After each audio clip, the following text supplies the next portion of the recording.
Alright. Welcome to Subscriber Sunday here on Sideboardmtg. My name's Eric, and hope you like today's show. If you do, give it a thumbs up, and if you like the content in general, go ahead and subscribe to the channel. Alright, guys. Hey, we had a time change, right? So, some of you guys are a little bit farther ahead of me now since I'm in Arizona. Arizona, we don't have daylight savings time, so we don't actually, change. While you all lost an hour, we were all snoozing. Thank you for that one, by the way, Jeff. That was good meme you sent me there. Anyway, Sal, welcome. Chris Peltier, Boros, welcome. I think we have a few others in here. One I want to call out in particular, as this kind of happened at the end of last night's show, right after I'd run the credits.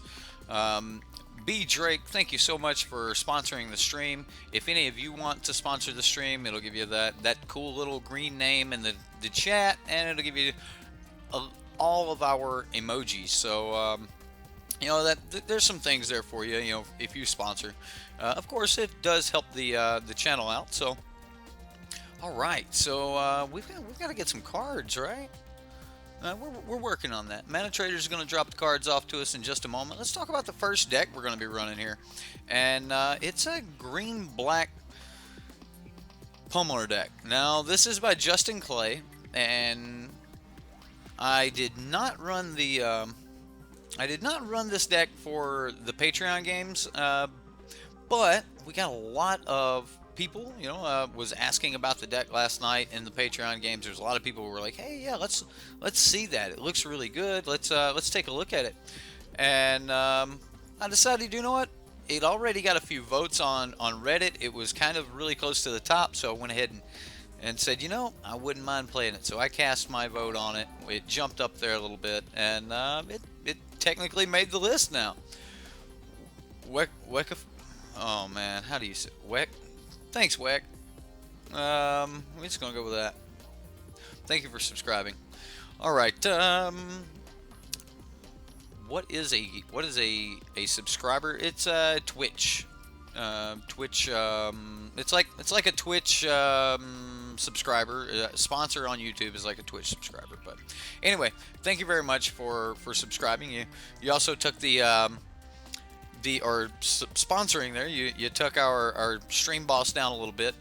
For those of you wanting to know what the stream boss is, it is simply something to give those guys that are already donating to the channel something else to get a little bit more prestige out of what it is they're doing for us, because the only thing I can really do for you guys that are donating to the channel is play more Magic for you. So that, and if y'all got little things to interact with, then maybe you guys will like that. But just want to try to give a little something back there. All right, so let's talk about this first deck. Actually, before I talk about that, I should probably finish the channel update here and mention it again. I know I mentioned it last night. Hefe, welcome. I'm an hour late. Says everyone not in Arizona, right? Maybe, Jeff, for the next month here, or the next 2 weeks while I'm still here in Arizona, I will, maybe I'll just start firing these off at 6 o'clock my time, which will be, the normal time for you guys, because, you guys all sprang forward. We did not. Half the year I'm on Mountain Time, the other half I'm on Pacific. So now I'm on Pacific Time until we move, and then I'll be on Central Time. So I guess if I go to Central Time, I'll start streaming these at 8 o'clock my time. It'll be 7 o'clock your time. I don't know. So expect some time changes here in the near future. I guess we'll have to wait till we get over to Central Time before we can really see, how that lines up with my life. I mean, I don't necessarily want to be doing those streams where we're still going at like midnight. So that's not exactly fun. I don't know. We'll figure that out in the next couple weeks once we actually get over there. If you guys are used to looking over to the side, you'll see I'm not going to click any of them because I don't want to give any spoilers away. But I've still got to get my merfolk, and I've got to get my dinosaurs list, and I've got my pirates list. It's up here. But these are all the decks that I'm going to be running leagues with for you guys the week that I'm moving. Now, that's not going to be this week, but the week, or not this coming weekend, but the next weekend we'll be doing the move, and at that point I'll have pre-recorded videos for all you guys, so you at least have something to watch the week that I'm gonna be kind of out of commission there. So what's up, Razor? Thank you. Zaxadillo, he made it. What's up, MTG? You gotta say your name like that, right? It just has to be said that way. MTG reminds me of one. Wait for it, you know, right? Who liked that show? You'll know the people who actually like that show when I just say legend. Wait for it, dairy, right? All right, they all get that. Those people get that. All right. Anyway, a true trooper. The fact that I went out of my way for content, well, that's kind of why we got started. That I had a problem finding good regular content of all of the great decks that were out there. I like to see everything and I like to play everything. So, speaking of playing everything, you'll notice that we just picked up all the decks for Subscriber Sunday at one time, which is a little different from normal, and that's because we just got our new sponsor, ManaWorks, Mana Traders. ManaWorks is my local LGS for those that are curious, but Mana Traders is our new sponsor. They are, we now have a gold with vintage, so that is great. If you guys want to check out Mana Traders, there's a link in the description box. If you sign up through Mana Traders, don't use the old Sideboardmtg. Use Sideboardmtg 15. That will get you 15% off of your first 4 months, whereas the old code was only 10% off for only 3 months. So we've got a much better code. That's just how much Mana Traders likes the community. A community of players that play all the decks. That's a dream. That's exactly the type of people that Mana Traders was looking for when they wanted to be able to supply one player with all of the decks. And that's exactly what they do. So if you want to learn more about renting cards online, renting cards in paper, or just always having the access to play any deck you want, and let's face it, standard changes a lot, right? Sideboardmtg 15 when you sign up, and it'll save you some money when you sign up. All right, we're gonna move on. We're gonna move on past the plug. I am going to say, though, I don't mind doing a plug for Mana Traders. Again, I'll say it. I am so happy that our first sponsor is a company that I actually used before they were my sponsor, right? I would hate if I had, some crazy sponsor that's I don't even use this product, but okay. That would be kind of weird, So, I'm glad it's Mana Traders, so. Alright, guys, we got this Pummeler deck here, right? Pummeler's not dead, is it? No? Can't be dead. No way Pummeler's dead. We got some pretty cool interactions here, though. We got Blossoming Defense to save the Pummeler. We've got Hydra in case the Pummeler is not what we really need. Ronus, because, Ronus into a Hydra, that'll get the job done. We got Die Young, Servant of the Conduit, and Long Tusk Cub. Why? Why, Clay? This card cannot still be good. All right. Long Tusk Cub. We'll see. Whatever. Right? I don't know. You can already double it so easy. It seems like you just want to leave so much more mana open right there. I will say that I always thought the Pummeler looked like just look at that construct. He's awesome looking. Seriously. How big can we make this? Now we'll mess everything up if we do, don't we? I've got other things centered around the size of this, I think.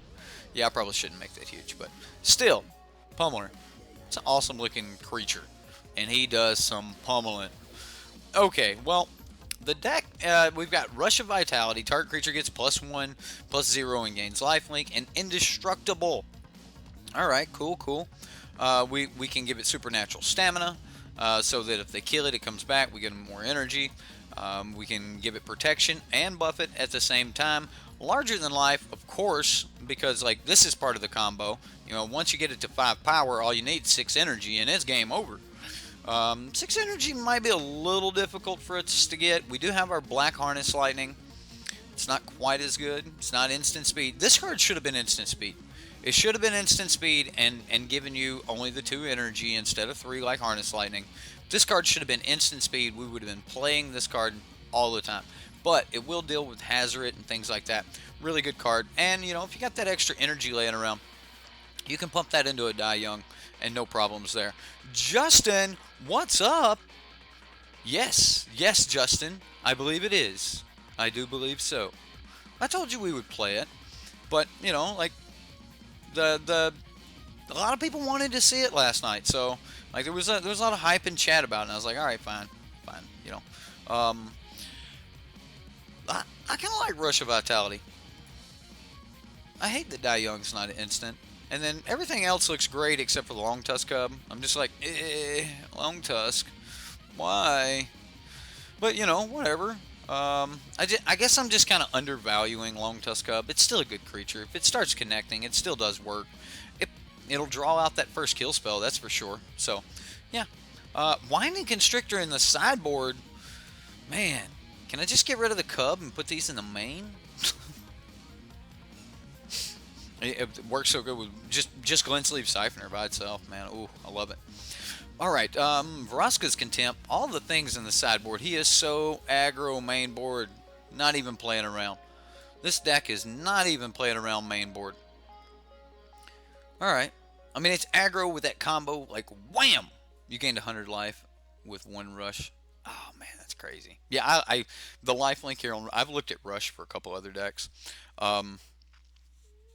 But because you have such because you have like creatures like Bristling Hydra and things like that, I know Rush is the instant speed way to do things, but I'm probably going to end up recommending the Cartouche. Probably going to end up recommending the Black Cartouche. Black Cartouche is real good, but take out the Cub, splash blue for Hadana's Climb. No, I don't think this is a Hadana's Climb deck, especially with the Winding Constrictor in the side. I don't want a do nothing enchantment in this deck. I wouldn't dare like just break the whole deck to rebuild a whole new deck. Like this is a green black Pummeler. There's no Climb. We're not doing that. I get it that Climb and Pummeler means that Climb cannot be played on. Like okay, so that's all sounding worse and worse in my head. Like that is falling apart into a nightmare where you could just keep this sorcery here. Pummeler's about 1 shot. Bam. It's over. Hang it up. And that's what Pummeler is all about. Like I don't want to go with Climb. We're gonna make him so large that we're not worried if they have a blocker. This is gonna give trample. We're getting in there. We're just gonna get in there. Merfolk Branchwalker then.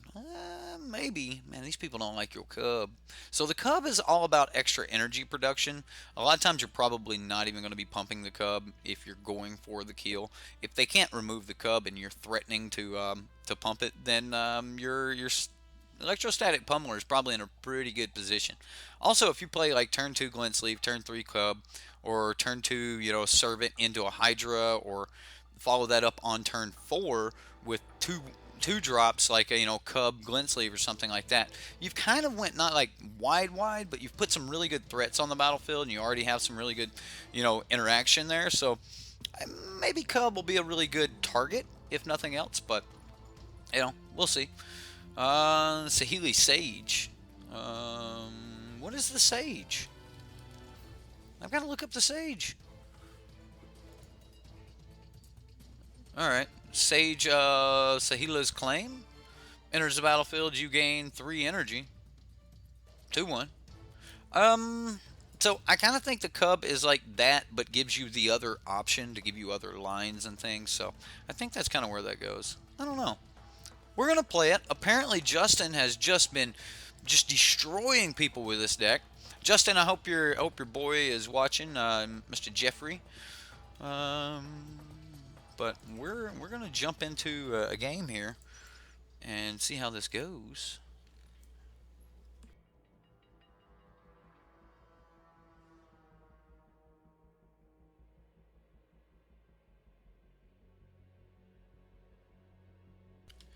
All right. Well, we got green, we got black. It's gonna be painful, but I'm okay with it. We'll get this servant down on 2. We'll go for the Hydra on 3. If we don't hit our land, or if the servant gets killed, we'll just drop Ronus on 3, and we're still cranking right along. So hopefully we'll have another 2 drop for that 4 turn 4 like I was talking about. We do need to hit those lands, but yeah. Appeal to authority. See, that was another deck that was just on my mind. Ooh, nice. That I thought about. If this is Grixis, I'm going to say that he's definitely going to be able to kill the first target. So, yeah, leaving up that magma spray. All right, well, that means we get good follow-ups here. This will be decent. So next turn we go Ronus. All right, so he pushes it. All right, magma spray, push. Either one deals with it.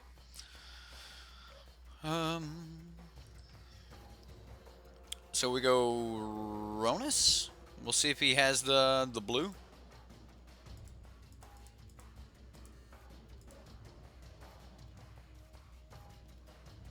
Boy, Vona's Hunger would be good right here for him, wouldn't it? Ooh. Guess he didn't have it. Come on, land off the top.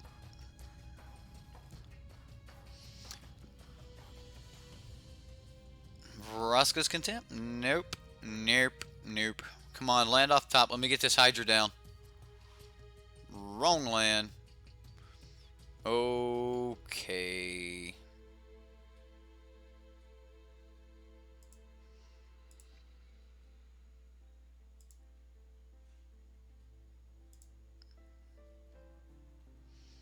Just gonna drop the Cub. I could pump it right now to just swing with Ronus, make him spend his energy for a Thopter, but then I wouldn't be able to protect the Ronus, which means that maybe I should have played the Servant, so I could have left up Blossoming Defense next turn after I play the. All right, well, what are you doing here, opponent? What are you doing?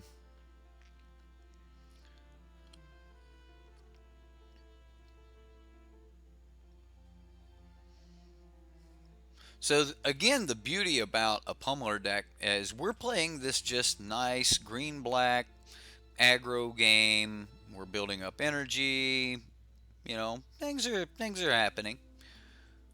But for the most part, we are also, yeah, all right. Bam. Gotcha. Now you can't even swing. Anyway, but for the most part, we're still playing this kind of combo deck that can just, pop somebody just right out of nowhere. Just gone. Ooh, larger than life. He is so tapped out. Maybe I should just pump and swing. I don't know. I think the Hydra is going to be better here.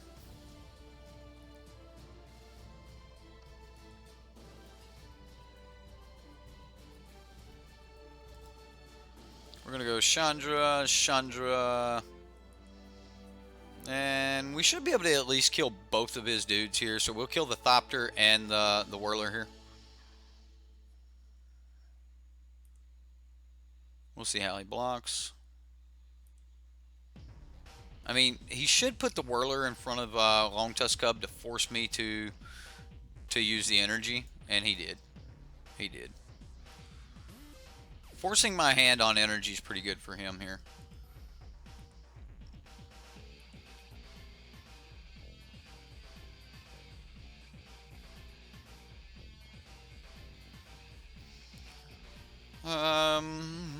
So yeah, we're not a really long way from just being able to kill the opponent outright.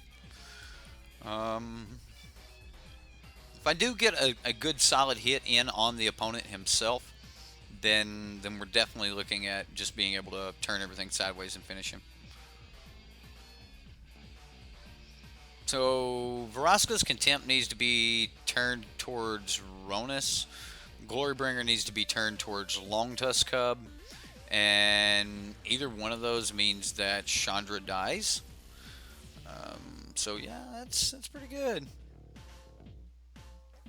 Angrath. Well, it does say sacrifice it. So he can take the Ronus, hit me for 5, and then sacrifice it, and then at that point I'll kill both. I'll kill both of his planeswalkers.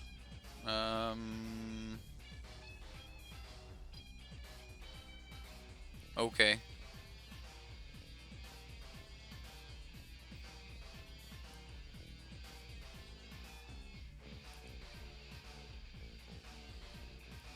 I don't know why he didn't kill.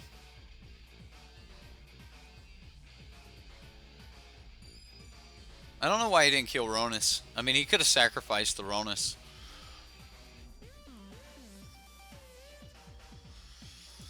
All right. Well, we hit land. So yeah, let's kill the walkers. All right. So we're gonna go at Angrath at Chandra. We're gonna hit that button. And then we're going to pump Hydra.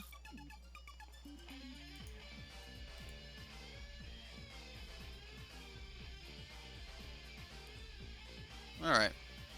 We'll see what he does before we go add more to the board. At this point, we've got a really powerful board state here. Well, that's horrible. Do we just say bye to Ronus?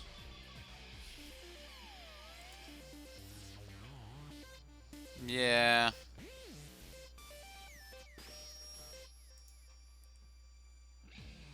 Should have played the Servant. Man, I should have played the Servant.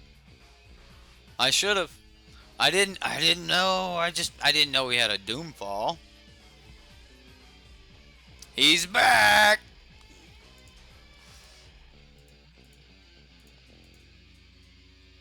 He's back. Let's go ahead and protect ourselves from the next one, of course.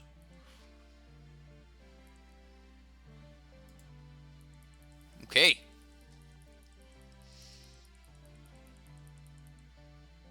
It's pretty good. That's pretty good. Bye, Ronus. Hi, Ronus. How you doing? Like, had to step into exile for a minute.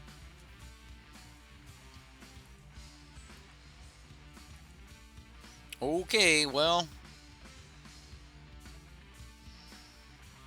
He's at 16.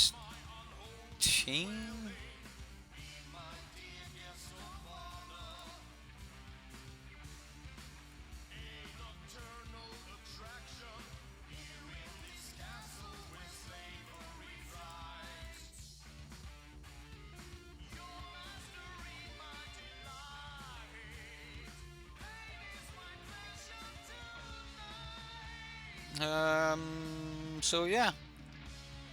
Just going to... No, get back here, Servant. You stay back.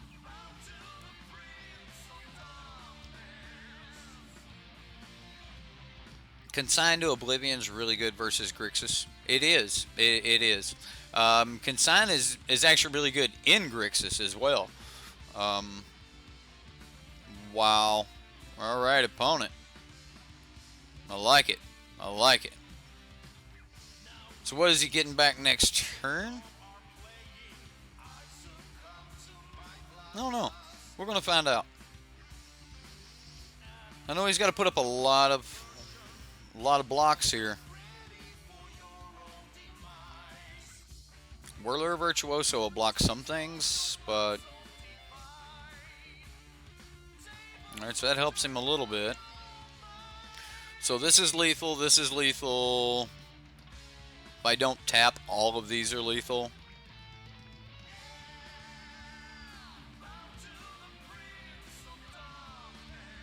Okay, so if I larger than life Ronus, because he's got Death Touch, and then he'll have Trample. He'll be a 9/9 with Trample. And then I just swing with everything. Should be game, right? Right? Like, yeah. Alright, so the opponent should just scoop right here, but I don't know if he will or not. So the Death Touch means I just get to kill everything, just 1/1/1, and then everything else just goes straight through. So you only have to assign 1 point of damage to the Scarab God, 1 point of damage to Whirler Virtuoso, and 1 point of damage to the Thopter. The rest of the damage goes straight to the opponent. So, yeah.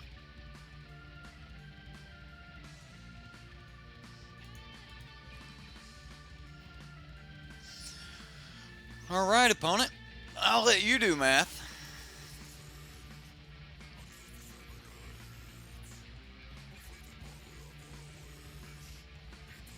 He'll figure it out in a minute.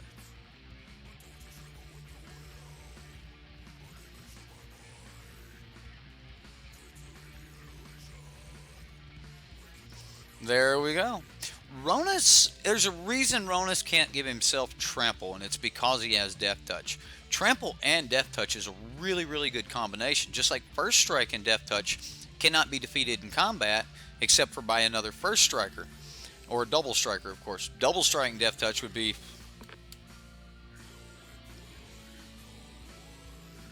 Alright, I'm back. Sorry. Just dreaming there for a minute. Whoa.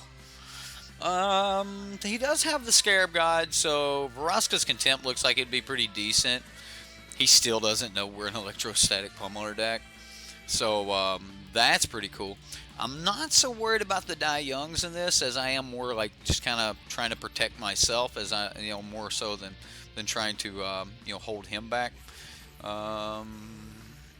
He might have some of the Scarab Gods, or sorry, some Glory Bringers, maybe even some Torrential Gear Hulks. I don't really know how I would fight that. He knows that we have larger than life, so maybe he does think we're a Pummeler deck. Pummeler's kind of out of the meta right now, so a lot of people are not exactly going, ooh, Pump Spell, must be a Pummeler deck. But then again, seeing, all of my creatures, my Hydras and stuff, pumping a Hydra and a Ronus are pretty good too, so... that's what I love about the backup to this deck. Kind of want to pull out, like, maybe... I don't know, he didn't even see Glint Sleeve. We got so much stuff he didn't see. I kind of want to at least, like, pull out a few, Long Tusk Cubs or something like that, and then just put in a couple snakes. So, either way, man, we got protection. We can get cubbing on it. We can start cubbing. Everybody in the cub getting tipsy. Surprise! Right? That's exactly how this deck works, isn't it? Bam! Gotcha! I think of, what is it, Nala from The Lion King? Gotcha. Gotcha again. Pummeler! Yeah, we got the Pummeler this time. We got the Pummeler. Uh-oh, should have brought in the Fatal Pushes. That's gonna be a problem. It's gonna be a problem. Alright, Cubby. It's all you, Cub. Go get it. It's all you, Cub. I wonder how quick we can be if he doesn't have the kill spells.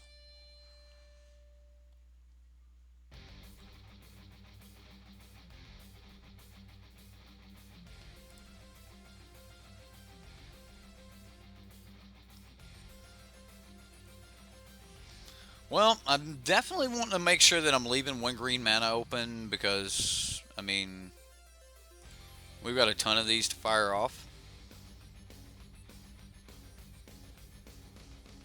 Wow. Got him.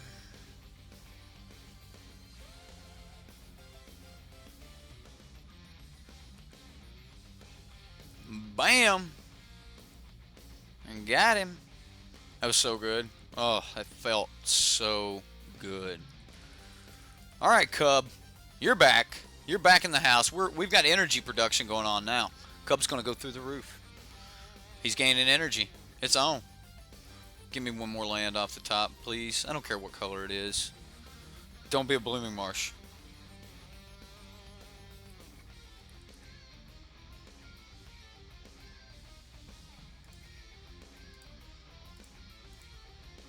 Got me again.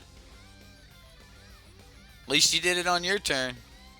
So we spent 2 good kill spells so far.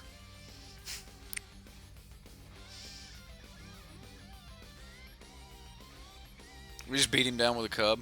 Forget it, right? Just bam. Cub you.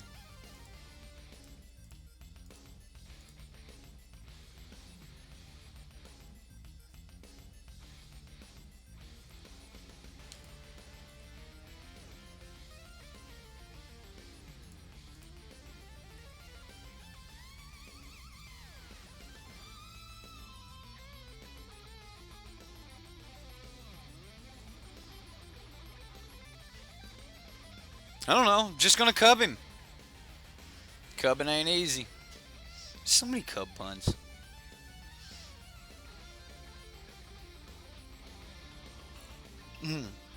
Supernatural stamina equals sinister laughing. Cast sinister laughing on you. So good. So we have the kill shot on him here. Ah, he got us. He got us. No trample. Come on. Larger than life off the top? I'll settle for land, but wrong one. Wrong one.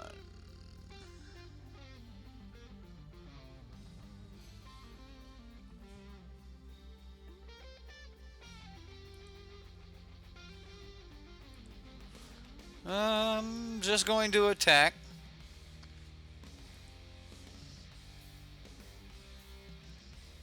And I assume he's just going to regularly chump here with just the... Yeah. Okay. Alright, so we eat a little energy. I'm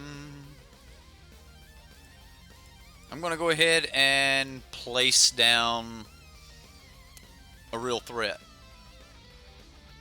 Boo.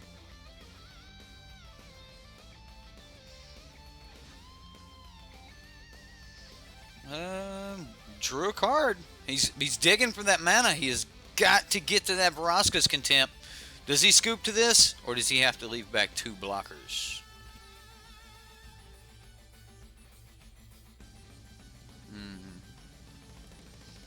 Do you attack? He attacks. No fear. No fear.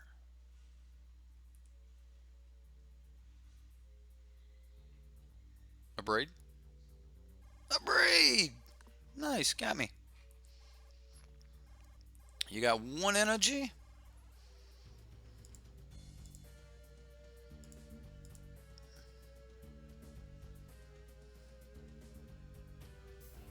This doesn't give trample, guys. I know it's like, do we sack this? Nah, I don't think so.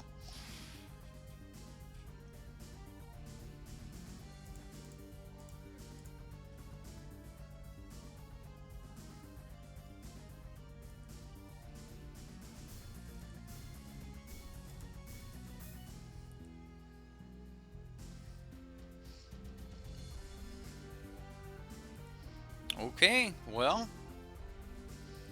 we're looking okay here. We're looking okay. If he goes land, Vraska's Contempt, we pay 1 life. We'll take a maximum of 3 life this turn. Whirler, I don't think that's gonna get there. I would not swing with that Glen Sleeve if I were you, sir. So we're looking at 1, 2, 3, 4, 5, 6, 7, 8, 9, 10 with trample plus Ronus. Okay.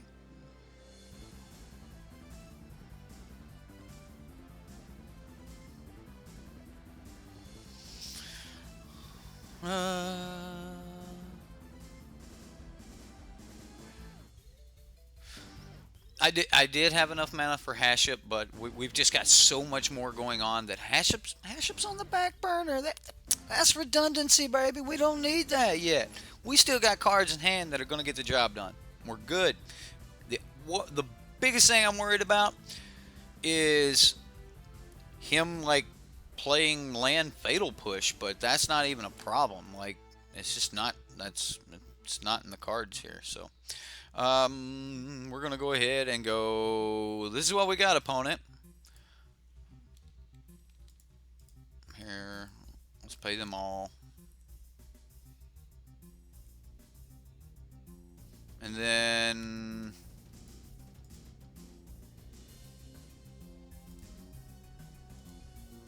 Then we're gonna go Blossoming Defense.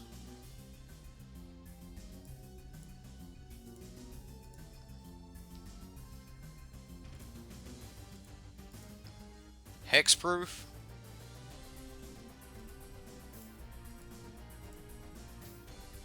Alright, so what? It was a 10. It was 10. We had more mana than I thought. I didn't know we was gonna be able to cast it all.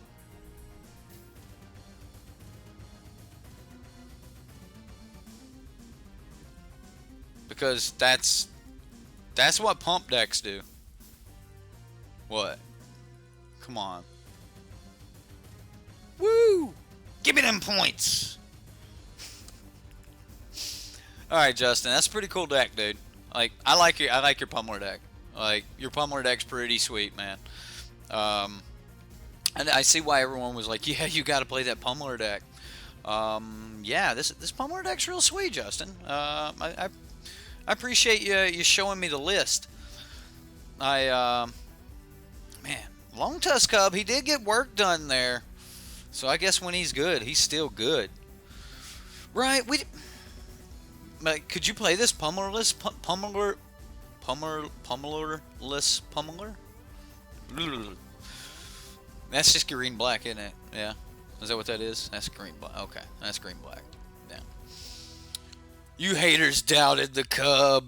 Yeah, I'm one of them, man. I'm one of them. But Cub came through there. You know, I'm not going to say it is so much as Cub as we had 3 copies of Blossoming Defense in our hand.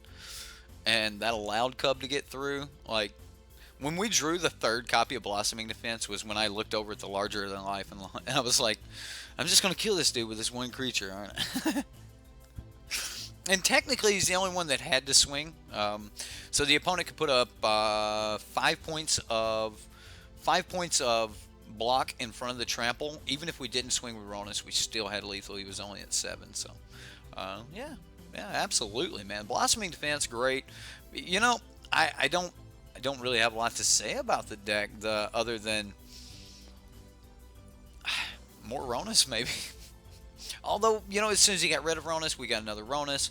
So, you know, we had it in one of those situations where we needed it, man. I have to say, I'm quite pleased with how this card or this deck played out. Even though we didn't even get to smash anybody with a electrostatic pummeler, we still got to smash people with some pretty big bodies. So, and Sinister Laughing here, great card. I like that.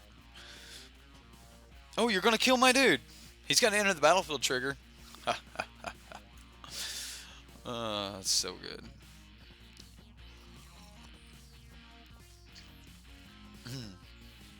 He's like, I'm gonna show you how good Cub still is. I'm like, just protect me. Yo, cover my 6. Just protect me. I got this. That was the Cub. That was 100% the Cub. That one. I'll give you that. All right, what do we got next? Okay, so Ramo, if you're out there, man, I got this one for you. And who was? I had it. I closed out I closed out all my windows right before we started streaming. I had all of this pulled up. Ramo has been begging that I rerun this Rakdos Gateway deck that we tuned. We played a Devs deck Rakdos Gateway. We played Ramos Rakdos Gateway, and we tuned it. Very very powerful deck. And then there's another one floating around on the Reddit, and the instead of just playing the exact same version we had played before, I thought that I would actually give this version of it a look. Other people have maybe tweaked it a little bit. The meta has changed a little bit.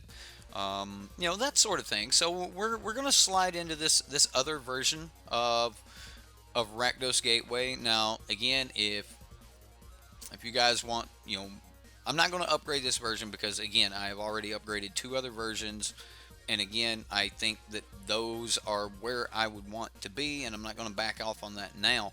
Maybe a couple tweaks. I do like the fact that he has a few more magma sprays in the deck, but I'm not going to take the time to rebuild yet another land base. I am just going to say, if you want to see what I think about Rakdos, I've ran 2 Rakdos decks in the past couple weeks. The videos are right there, and no, I'm not going to say that I'll put a link up there. I'll forget, and then somebody will be like, you never put a link. So I'm not going to do that, but if you'll check my videos, there are some Rakdos decks, and they are extremely powerful. We got a Devs deck, and then I think we ran one on like Patreon games or a Subscriber Sunday or something. So really, really powerful decks. Not the Rakdos Nightmare deck now. Not that one. That's a completely different deck. That's a really aggro deck. That deck is trying to make you discard every card in your hand by like turn 4. Something great like that. Yeah, something great like that. So, man, wouldn't that be cool? Dream Stealer in your deck, Justin. But yeah, this deck looks really spicy, and I'm going to play it as is. Just because it does. It has answers that are, kind of everywhere. You rang. What's up, Rush? Yeah, I was just talking about your Rakdos Nightmare deck that we played around with. That was so much fun. And then the other people have had Rakdos control decks. Dev built his Rakdos control deck, and now of course we're playing yet another one because you guys seem to like some Rakdos. Looks like it's actually lost a couple votes since I pulled the deck, though. What you guys do? Go, no, don't go vote on that one. Don't play that. Like, it's at 0 votes now, and I swear it was not at 0 votes before. Wow, you just guys did not want to see more Rakdos? Alright, well, we're going to just jump into it. I guess, in that case, just get it over with? Is that what we're doing here? Do you guys not want to see more Rakdos control? This is game 2. We're moving on to Rakdos Gateway here. So match 2, game 1. Ryan the Fire Burns says, I do. I want to see it. People seem to like that fog. Yeah. How many extra accounts have you created there to upvote that fog? No. I've only created 4 downvoting it. No. I have not downvoted anyone's stuff, but I'm picking at my moderator here, Zaxadillo. What? Got a subscriber? I missed it. Really? Did something just go across the top saying someone just subscribed? Do I have that? Is that a thing? Anonymous, thank you for subscribing. Anonymous something. Wish I would have seen the full name now. Alright, well, thank you very much for subscribing. Alright. We did not win the dice roll. We got an opponent, though. David C. says, I'll take Rakdos over another boring GPG deck. What? Alright. Anonymous Tracer, thank you very much. Thanks, Andrew. I appreciate it. Way to have my back there. I was actually replaying. This is how sad I am. I was replaying it so I could find it. All right. Yeah. I was gonna find it. I was gonna get him a shout out, but Andrew, you had my back, man. I appreciate it. All right, guys. We're gonna keep this. So this is a Mastermind's acquisition deck, and I hate this card. This card is so bad. I don't know why. Yeah, I mean, yeah, you can do some crazy stuff out of your sideboard. You can do these other cool things, but you could also just play a kill spell, or like play a win con in the main deck. Like this could just be Liliana or whatever you want. Like, but this is a good build around, and Wish is fun, and people like doing this. So, how does the Subscribers Sunday work? All right, so in a perfect world, ain't that funny, right? I don't. I want to get to more land, so I'm actually just going to play this. In a perfect world, everyone would go over and vote, and there would be people that didn't actually build decks that would still vote on the Reddit. But basically, I go on the Reddit, and if you want to check the Reddit out, there's a link in the description box below.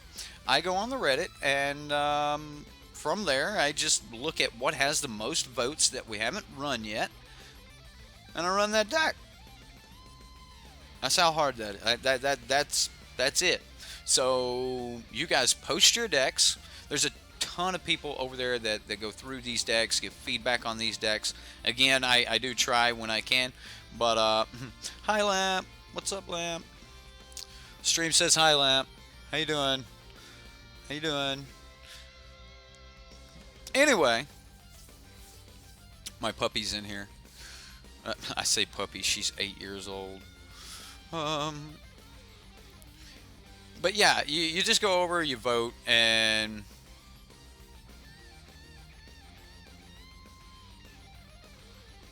right, yeah, we're only about 150 Reddit subscribers and stuff, so we're growing on that. So you know, right now this first possibly year of subscriber Sundays and stuff, we're going to have a small community over there. We're building this community, which will then build the other side of our community, our deck builders community.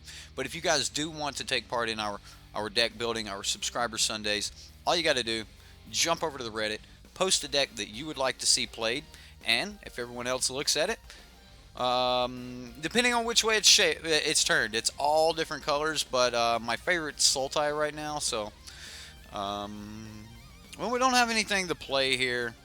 I might end up lightning striking the opponent. So, yeah, we're going to lose this game. Yep, we lose.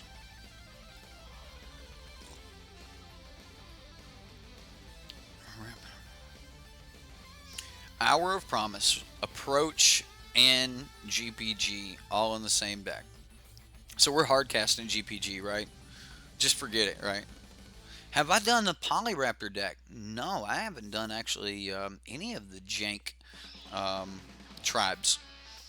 I actually thought about doing that. Right now I'm working on competitive tribes, and those are going to be the leagues that I'm going to leave for you guys while I'm gone.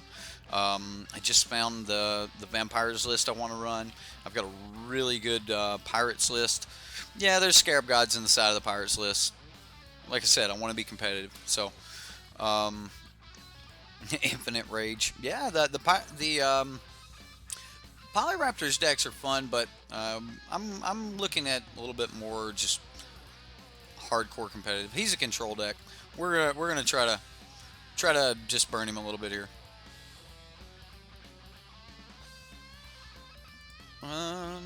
Okay, well, this is the first thing we can get countered.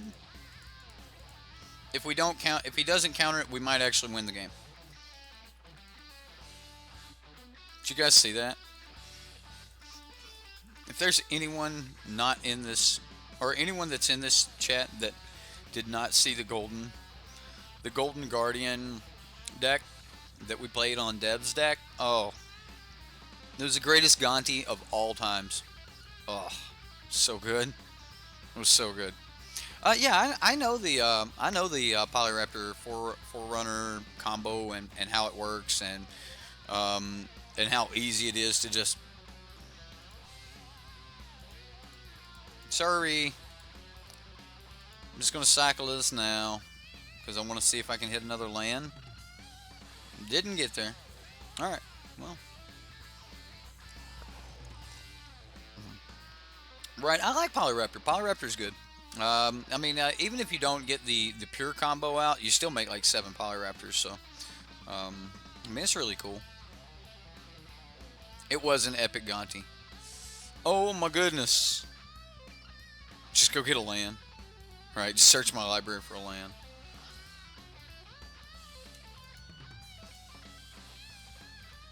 I guess I want this Torment, right? Sunbird's Invocation. Is that what I want? This way I just start casting anything and everything and just get as much value as I can. Yeah. Maybe.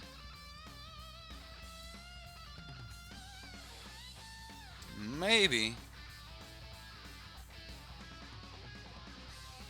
A Dead Man's Chest deck? Oh man, that'd be so good. Like you hostage taker your own Gonti. Like don't even worry about like taking their stuff so they guaranteed can't take your can't 2-for-1 you. It's like, okay, now kill my hostage taker and I get my Gonti back. Oh man, that'd be so good. And then of course you've got the Scarab God and Liliana and all of that in that deck. I mean, all those cards are in my Sultai Reanimator deck.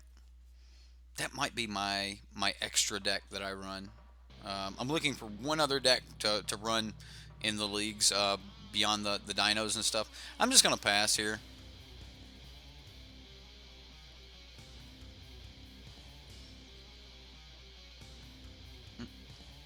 Welcome, Tracer. You watched the mono white video and enjoyed it. That's why you subbed. Haven't played in years. Well, Tracer, thanks for stopping in, man. I hope you enjoy being part of the community. Wow, I've got a demon in the other room. Sweet. I'm just gonna burn you. Don't worry. It's just a little bit of a burn. Just a little tingle. Don't worry about it. We're not even here. He's looking for land too. We're both digging for land. Yeah, Lincoln. He's going at it. But yeah, man. If you're new if you're new into Magic, and you know, as you're brewing, and you want someone to help look at decks and stuff, make sure you hit up the guys over at Reddit. Like the community is really starting to grow over there, and it's always constructive criticism. So, what's up, Chris Maxim? Yes, no, Sideboard. What? Let me go back and read his question. Sideboardmtg, have I seen the Memphis GP coverage? And have you seen the Memphis GP coverage? And if so, could I give you a little heads up on what I think is going to be played the most in Seattle? I would say right now, yes, I have seen the GP coverage. You should probably go watch my Let's Talk MTG, where I actually pulled up all of the top 8 decks and went over what I thought about each and every one of the decks in the entire Memphis GP. As far as what I expect to see in Seattle, I'm going to say a lot of red-green monsters, a lot of UB control, a lot of UB mid-range, a lot of Grixis, and we're going to see a lot of go wide decks. Go wide is the new strategy. Those are having a little bit of problem with getting attacked in the air, but I do expect a lot of go wide strategy, so I expect some of the same decks that we had been used to in the past of not running board wipes and things like that. I expect to see some of those getting play. We're just getting hammered here. I'm just going to play this Mastermind's Inquisition. We're going to try to pull something out of the sideboard. If we get it, then hey, we'll take it. We might get it because he's only got 2 mana. This is the perfect time to try to get it. Like when will we be able to fire this thing off? I don't know. I'm gonna take Sunbirds. He doesn't have to know about it, but it will be a huge amount of value. So, Esper control seems decent. Turbo Fog beats those. UB just takes effort. Yeah, I can see that. All right. Well, he tapped out, so at least we'll kill it. Aww.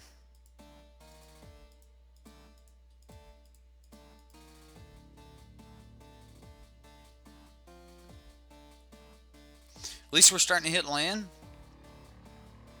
If he couldn't stop the Mastermind's Inquisition, the chances of him actually being able to stop another non-creature spell, I'm liking it. I'm liking it. I don't know, like, he might have Disallow. We can play around sensor here.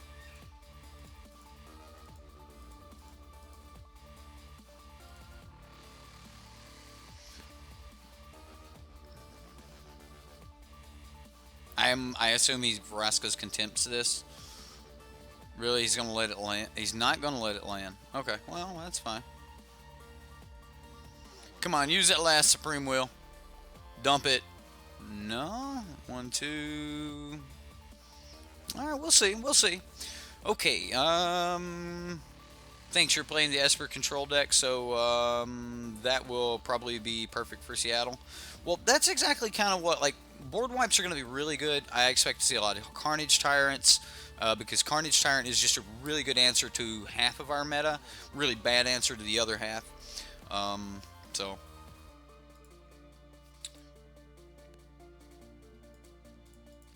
Well, I'm going to do it.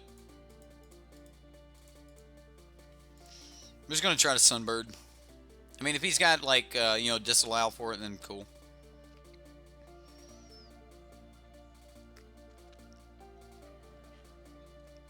Like, we've got horrible spells to cast off for the Sunbird, though. Be nice to get some value, though. I mean, just getting extra value will be great. If it resolves, then we're good, but... yeah, I kind of figured that.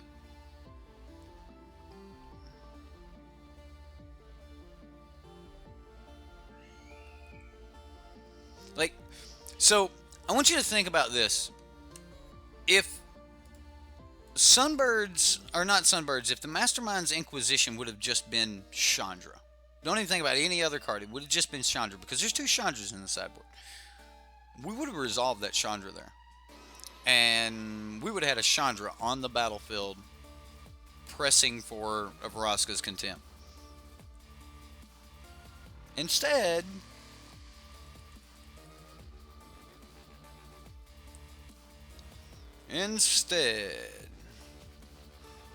Val, thank you, Val. That's right, everyone. You know you like this gameplay.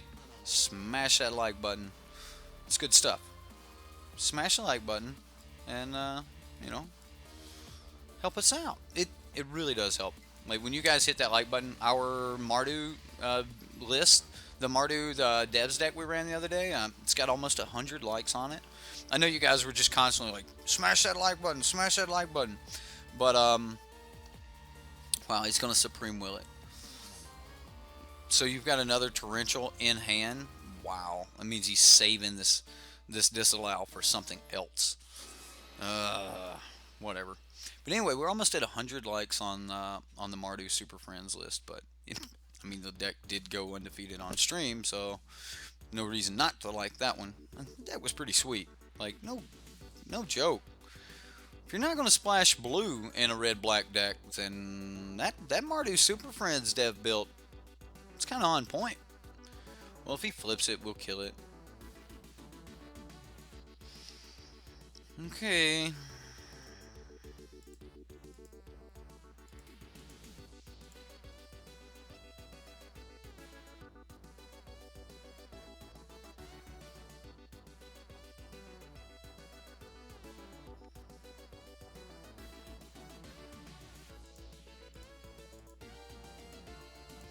I'm just going to spray it, and we're going to see what happens.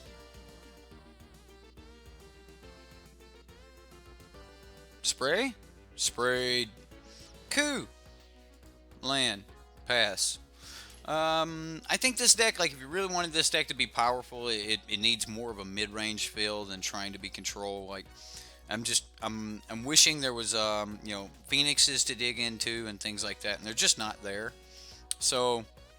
I think that's really where you need to be in red-black right now. I think if you're going to be playing red-black, you're going to want an amazing curve, so that you can either go up this control curve, or you can go up this, or not necessarily control, but this destruction curve where you're just destroying everything, or you can go up the curve where you're like, I am going to be the one that you have to be the answer to, or that you have to answer. So I'm going to play something every turn that's going to require an answer. Alright, well, he's going to get one activation out of this.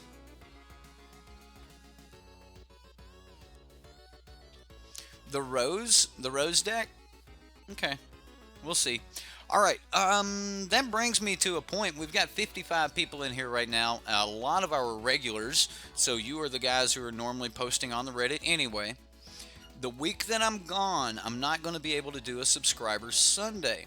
So what I would like is, instead of pulling that week from votes, I'm going to throw up a theme, and the theme is cycling.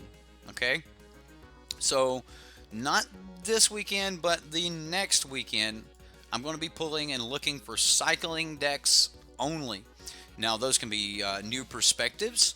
That can be blue-white cycling. Granted, I'm telling you, you just throw the cookie cutter blue-white cycling deck up there that's not even at least spicy, then I'm going to look for the other ones. But the challenge for this month, and it'll be not next Sunday, but the Sunday after that, which will be my pre-recorded Sunday. So I will be playing. I'll have to pre-record those games. This way I can just pull up. Ryan the Fire Burns is like, yes, I was building a cycling deck. And then, anyway, I'm going to pull 3 of your decks that I like. So votes are not going to matter, whatever. Just make sure you put somewhere in the title, when you post it on Reddit, cycling deck. And then you can, like, cycling deck, name whatever you want. But I'm going to look through all those cycling decks, and 2 weeks from now, I'll have a pre-recorded subscriber Sunday for you guys. I know you're probably going to just not like the pre-recorded weeks. That, or some of you are going to be like, finally, he just plays Magic because he ain't got anybody to talk to. So some of you are going to be one way or the other. That living in deck, Jeff. Right? The thing is, Jeff, if I play your living in deck, will everyone come watch your video of it? Probably. Like, they're like, I want to see more about this, and they start looking at every video on YouTube that contains that deck. You know that's how this works when we find something we really like. This is game 1 here. Ooh, we got a threat. Again, we're trying to be the control deck, but since we're not in blue, we can't draw cards. We can't really even filter cards. So it makes us clearly the weaker control deck. And I assume we just get Vraska's Contempted here.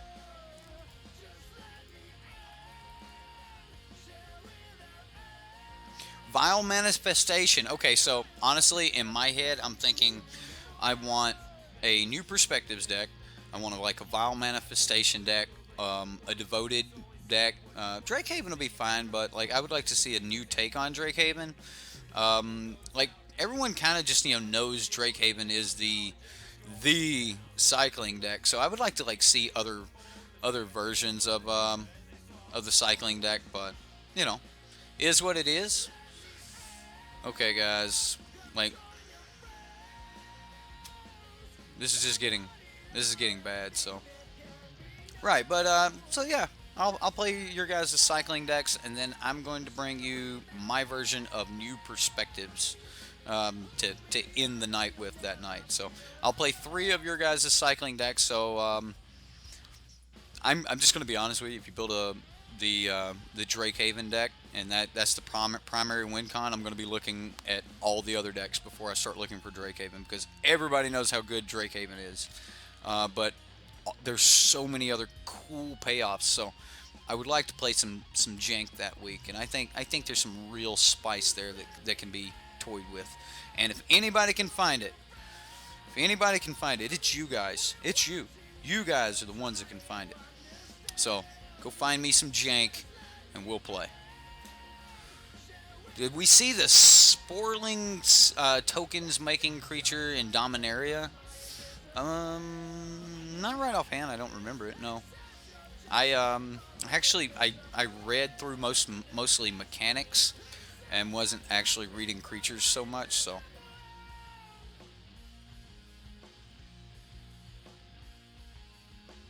Could you search for a Torrential Gearhulk or no, because it's a creature? What? I don't know what we're talking about. How are you searching for a Torrential? I want to see that.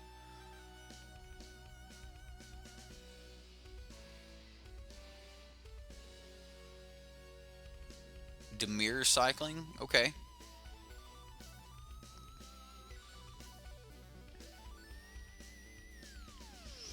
All right. So Esper controls one of those decks that has 100% like perfect mana right now.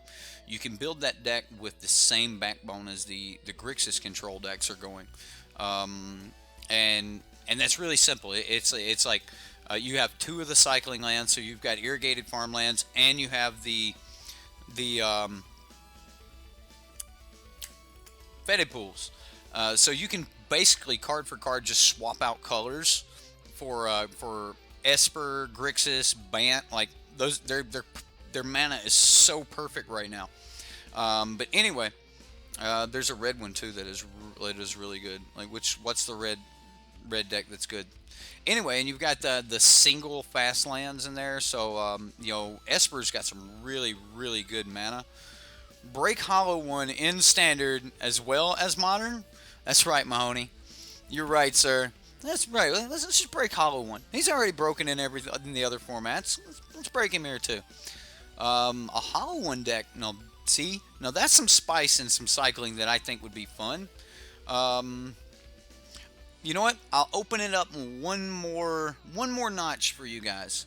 Cycling or discard. You need some serious payoffs and not just be discarding your hand for nothing before I would pick a discard deck. But, like, if you're getting payoffs, you know, because those cards read, you know, whenever you cycle or discard. So if you've got Cathartic Reunions and you're pitching stuff for Cathartic Reunions and slamming, you know, Hollow ones and stuff like that for 1 mana each, I can get behind that. Jesus. Okay, well, we've got nothing here. So many dead cards.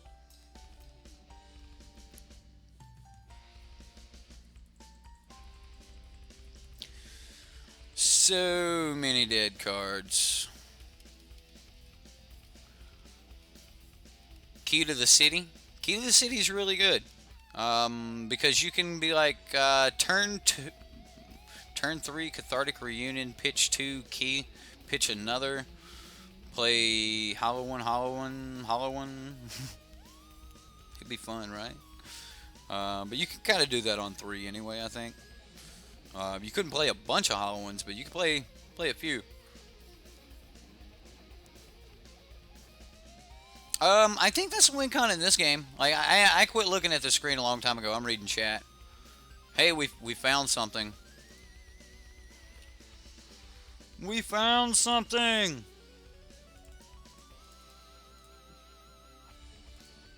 We're gonna go get something, if we can. I doubt we do. I'm sure he counters it, but we'll try.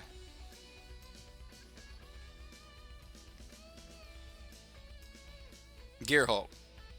Was it a Gear Hulk? It's a Gear Hulk. Okay. Alright, so we go battle for 1, 2, 3.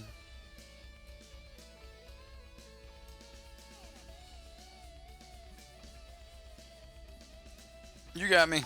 You got me, opponent. You got me. Juan Antonio Flores. Thank you, Mr. Flores. Thank you for subscribing. The only thing better than dropping 1 free Hollow one is dropping 2 free Hollow ones. That's right. I mean, 2 is better than 1. At least in this case. So I could have went 1. No, just couldn't have.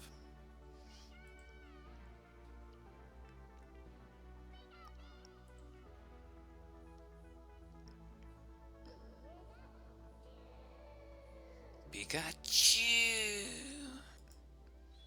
That's pretty decent. Oh, where has this card been? Whew. Come on.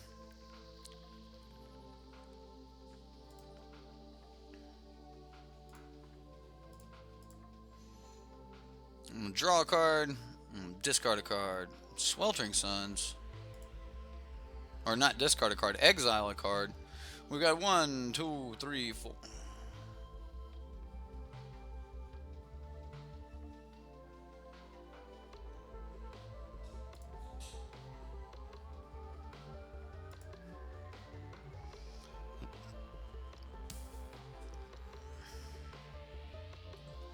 Pass. So when he goes to hit me, I'll just like only take 3 from it by moment of craving, and then I don't know. I don't know where we're going with this. No clue. Yeah, this is still game 1, man. Like game 1 or game 2 match 2 game 1. He's got 17 cards left in his deck.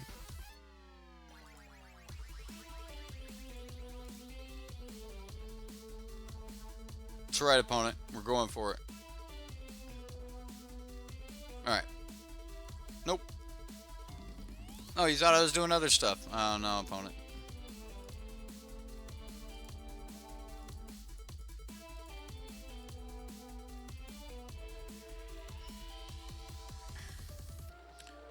Opponent is discarding the hand size here.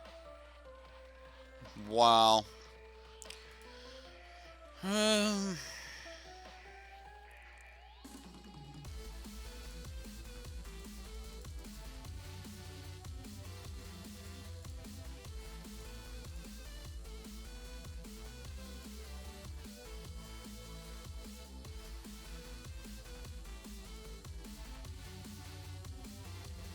So we play around Supreme Will here. But not disallow.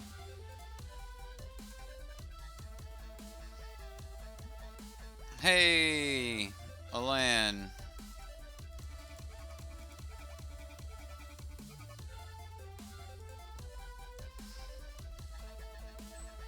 Oh, this feels like such a disaster. There's too much control in our meta for you to be for people to be trying to play a deck like this. I mean, you're going to run into blue-black control. You're going to run into blue-black mid-range or Grixis mid-range or Grixis control. You're going to run into just something along those lines. So, should have tossed the other Fatal Push. You're right. I expect to be tossing them both here very soon, though. Either one of these, I doubt, are going to be what saves us.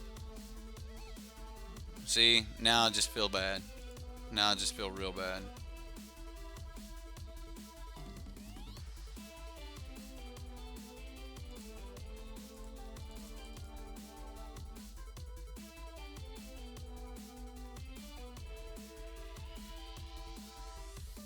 Alright, so how many turns can we buy? Does he allow this? Does he allow it? He might allow it.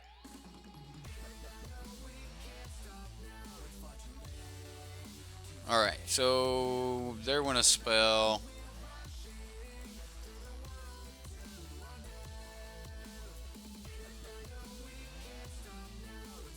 We'll get rid of this. Now this will buy us a little bit more time. He did use the disallow here.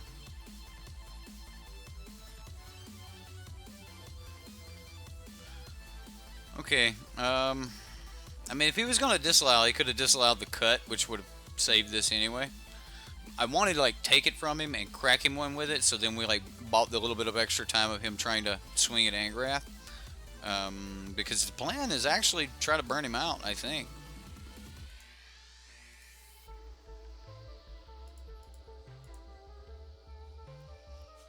Come on, give me something good. Is there anything good left in the deck? Like, is there anything good?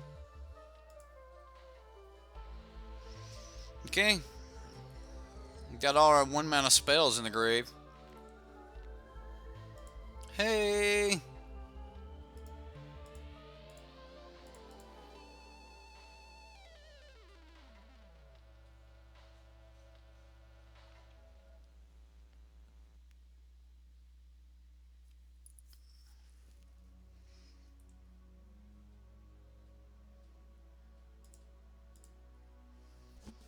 Let's draw a card.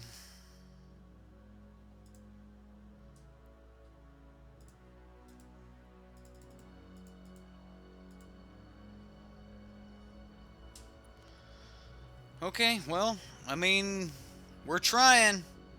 We're trying. Ooh. I know. We've got 2 there. And we're looking at 1, 2, 3, 4, 5, 6, 7, 8, 9, 10. Right? I mean, we're not flipping this. This thing's only got 1 converted mana cost things under it.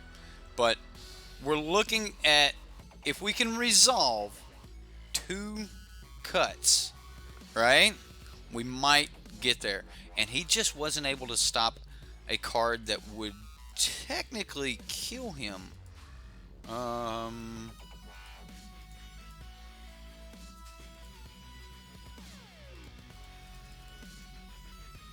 Come on, just please don't have another Gear Hulk in hand. Did we just go for all of it and let him censor us? I mean, I guess if he had censors, he would have just been playing them, right? Sure. 9U?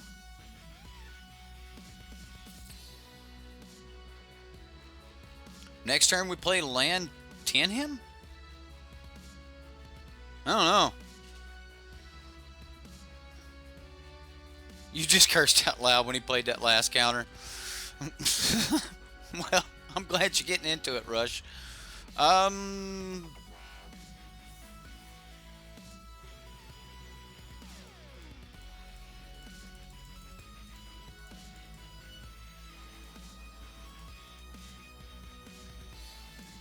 10U?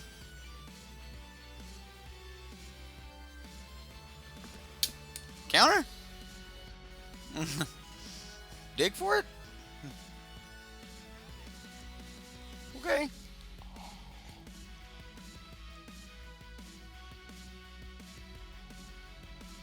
He pulled a Vraska's Contempt.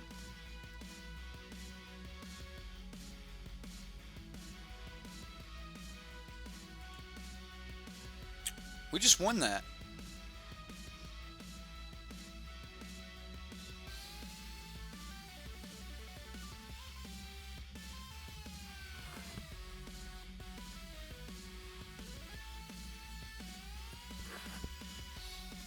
Alright. So let's get rid of some dead cards here. Oh, man. Alright. Right? Gee. That was awesome. Alright, we want this. We want this. We want all these threats. Threats look great. Burn spells look great. Abrades look great.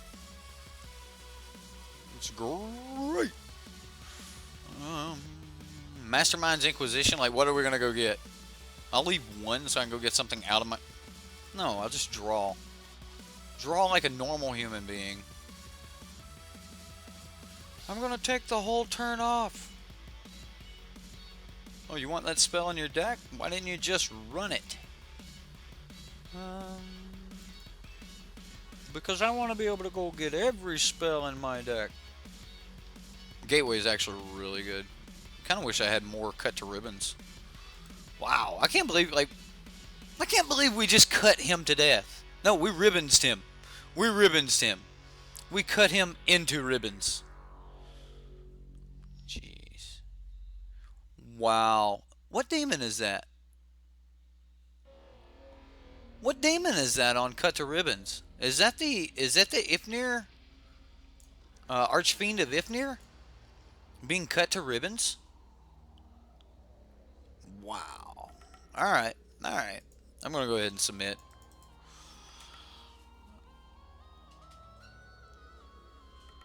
Talking Cassius.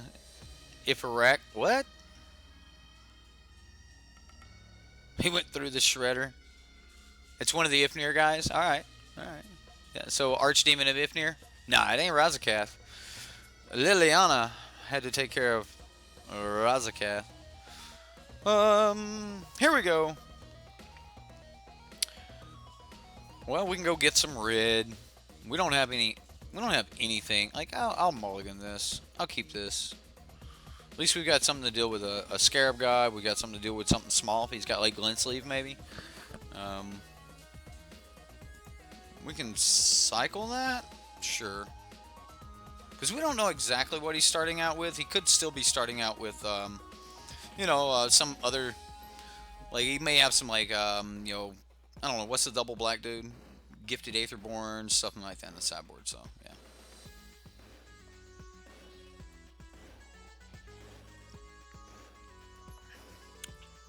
So the Archfiends, okay.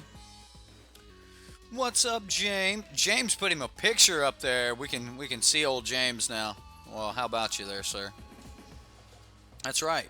I learn you guys too. Like you guys learn me. I'm learning you guys. I'm trying to definitely trying to I guess make friends with everybody here. I enjoy the community. I enjoy you guys. So it's, more I can play Magic with you guys. That's it's awesome. I love it. Hate autocorrect. If near.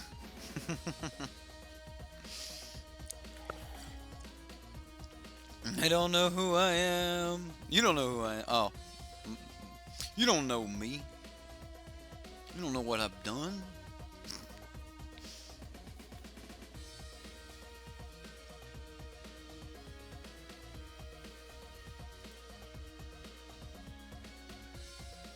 I guess we just cycle. I wish we had something to push some pressure. Anything.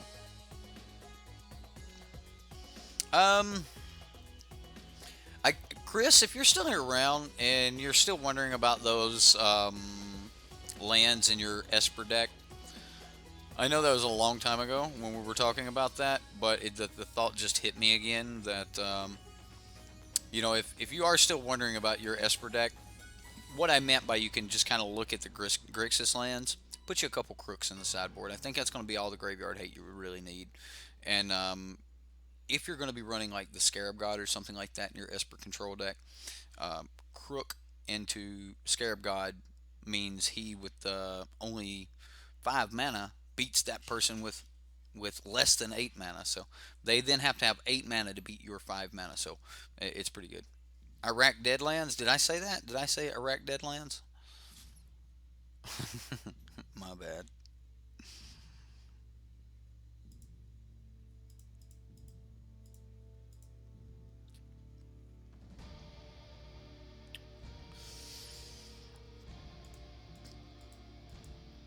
Let's get some damage in here.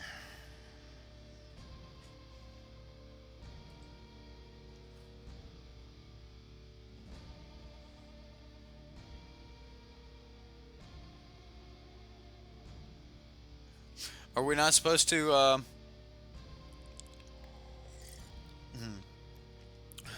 Am I going to GP Atlanta? I assume you're thinking I'm Dev. You watch Dev's videos, right? The guy talking to you right now is the dude up in the corner, right? The skinny little dude with a mustache. Dev's got like the whole thing going on. He's got a couch. I've got a lamp, right? Dev's got a couch. I got a lamp. I am just the guy who runs Dev's decks, and I am in Phoenix right now. So I'm going to be going to GP Phoenix. And the only reason I think you're asking about Atlanta is because Dev lives in Atlanta. So I'll be going to GP Phoenix. I'll be there. I'm going to go there and try to take my judge's test and become a level 1 judge. If I can pass it. I don't know. There's probably going to be some crazy questions on it that I can't pass, but I'm going to try. We're going to slam this. Bam, we got a threat here. Counter it. Let's go. This deck needs Liliana, so when they can counter this type of stuff, we're just like, wham. Come on, give us that enter the battlefield trigger. You know you wanna. I am moving close to you guys very soon. I'll be moving to North Mississippi, which will put me, let's see, Birmingham will be, what, 3.5 hours away from where I'm going to be living, which Birmingham's, what, Atlanta's at, what, mile marker 50 on 20 if you're coming from west to east. So I'll only be like 5.5 hours from Atlanta. So yeah, I mean I don't see Atlanta being out of the question for me to go to from time to time. So yeah, maybe we'll see. We will see. See if we can get another one down. We do need to play like super fast.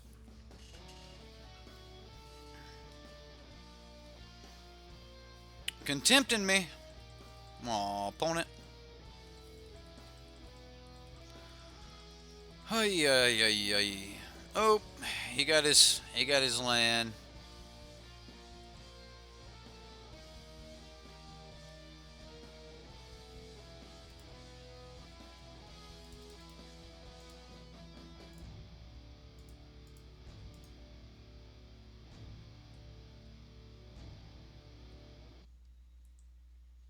I'm actually going to save the lightning strike for next turn so that if I have to glory bringer and then wait to the beginning of my end step, then I can lightning strike of the scarab god, and that will hold it back for at least a turn or two, which wouldn't be too bad. But I kind of doubt this glory bringer survives. We'll find out.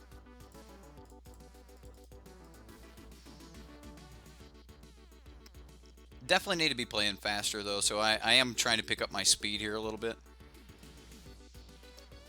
Yeah, I've been talking to you guys. This game got a little bit boring on me. It's control. It's how much fun control is, right? Ooh. Anyway. I'm about to get clocked. Nah, we ain't clocked yet. Did he take the damage and then did it?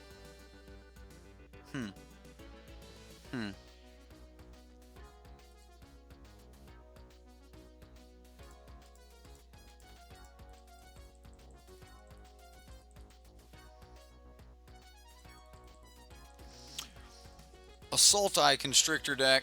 Sultai Constrictor always seems good.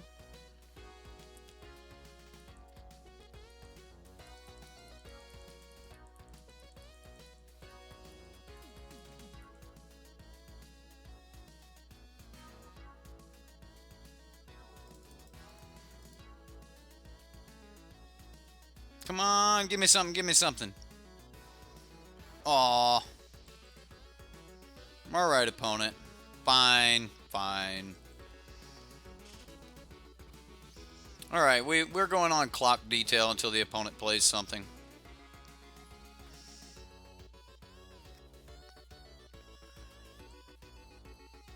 He's drawing cards.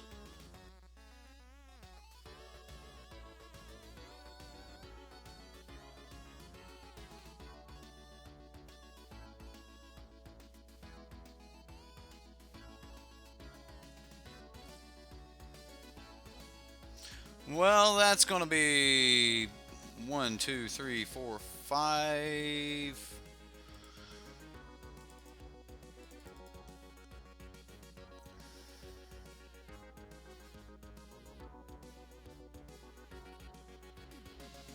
This is not going to be great. Not going to be great at all.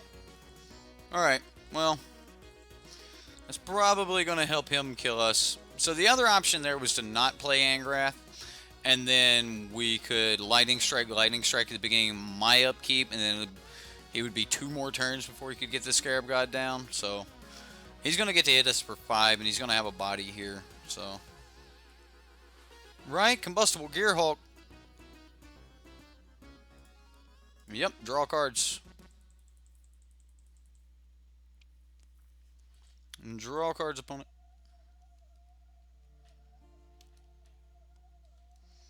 We take one because you got a thing. It's a dude. Did things. Does things.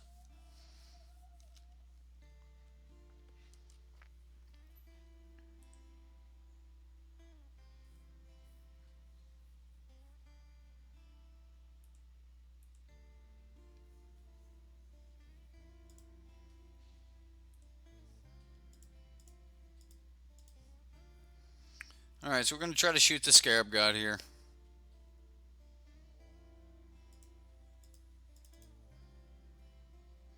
And this is pretty much all we can do. If he's got a counter for this, then we're pretty much dead here. And I think at this point I'm going to start trying to clock the opponent. He's only 2.5 minutes behind me.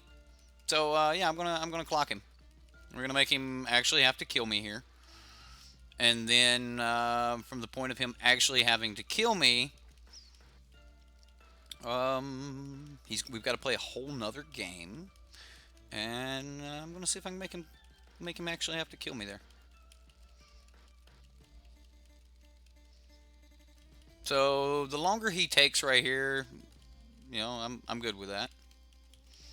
Resolving triggers. I mean, he does finish it right here, but again, he's only 2 minutes behind me. So.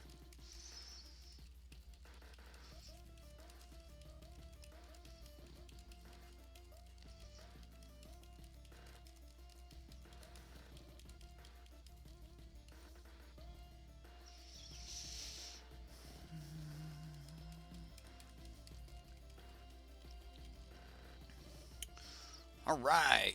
Well, we're going to jump into game 3. He's a minute and a half behind me.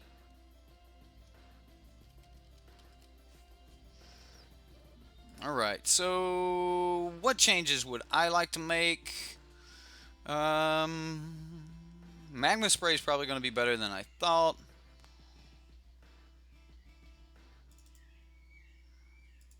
Let's go magma spray over shock. I mean, I kind of brought the shocks in, but I'll leave the magma sprays because I can mix them with lightning strikes and abrades to kill the scarab gods. Yep, I'm going to keep. And we're going to play land and pass. Guys, I am going to be playing as fast as possible here, so, you know, bear with me on the chat there. And I'll see if I can get some work done for us here, okay? We'll see what happens. See if we can make him make mistakes. Or if we're going to be the ones making mistakes. Maybe I am. Maybe I'm not. You just don't know.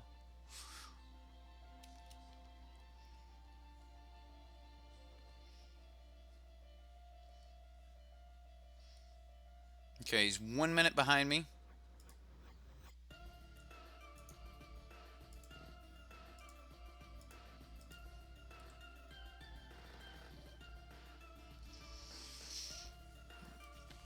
Okay, so the plan here is to make him spend some mana on his turn so that we can get our Chandra down next turn.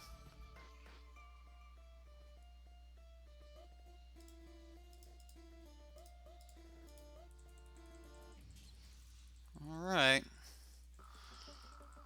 He's closing the distance.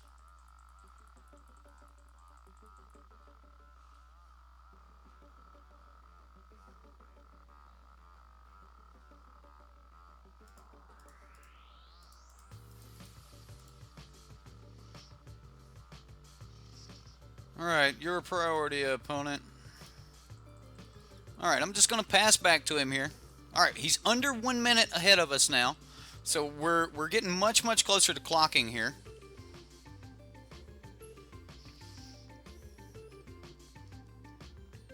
Depends on how he plays it. We may just be able to beat him. Oh, slam that god. Alright, so he's just going to Vraska's Contempt.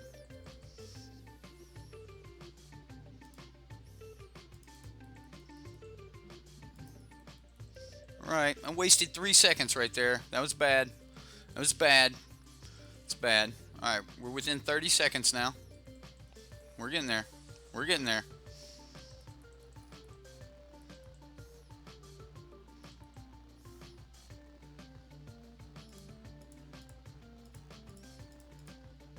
Can we kill him? Oh my goodness.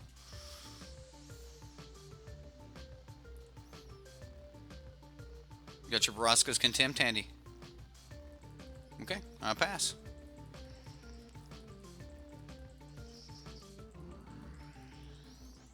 Alright, so next turn we'll just cut this. So we'll play land and cut.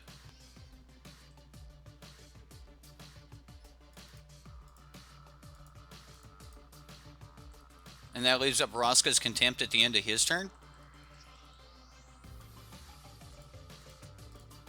Never mind, I'm going to Contempt it now.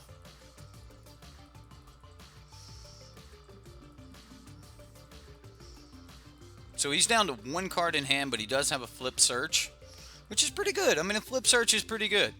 But it also means he really needs to answer this.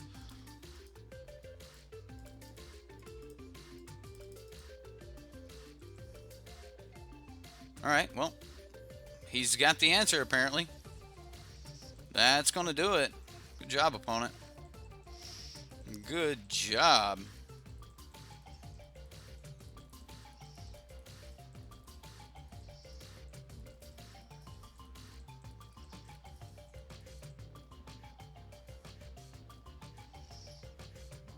Ooh, is he tapping? He did.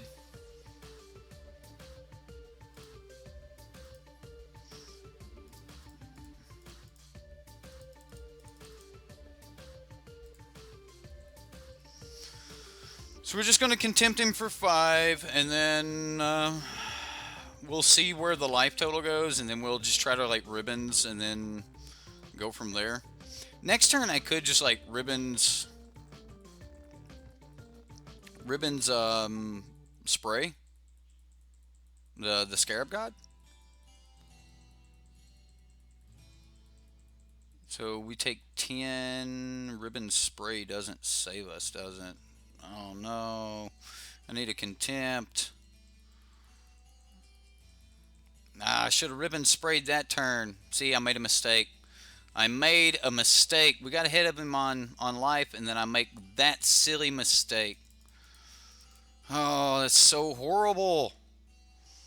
I got ahead of him on time, and then just couldn't close it out. Ooh, censor? Disallow? I don't think I get to play either one of them because I've got to ribbons this thing.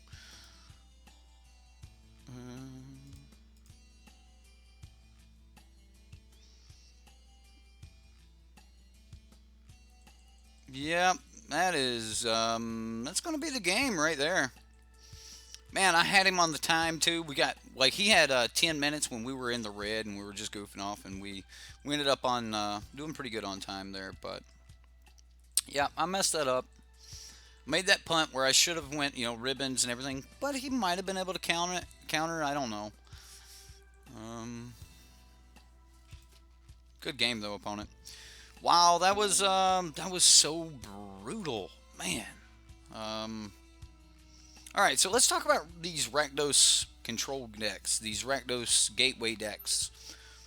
Flat out, right now, I'm just going to flat out tell you guys, don't play this. If you can play this, if you have the money to have, these expensive Faraska's Contempts, if you've got the money to be playing, Chandras in the sideboard, not the main board, then you probably got the money to actually be playing Grixis, guys. Grixis is just a much better deck. If you want to be playing control, then play Dimir control, blue-black control. That is where you want to be. Yes, these decks are a ton of fun, and when you get them to go off, you're a destruction mage. You're just destroying everything. Right? Well, you don't just panic. You just play quick. You pretty much know what you want to do. Yeah, I kind of messed that up there by playing, in bad sequencing. If I would have looked at the math a little bit more, I would have seen that I would have been dead in 3 turns. I'm not a pro. I'm sorry. I'm not a pro. But, yeah. Alright. This next deck, you guys liked it, though, because you guys voted for it. There's no sideboard. So you've got Sideboardmtg here, and I'm going to be running a deck with no sideboard. So let's get to it. I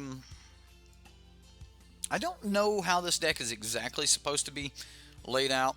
It was originally named Abzan Walkers, but the deck is actually an Abzan Revolt deck.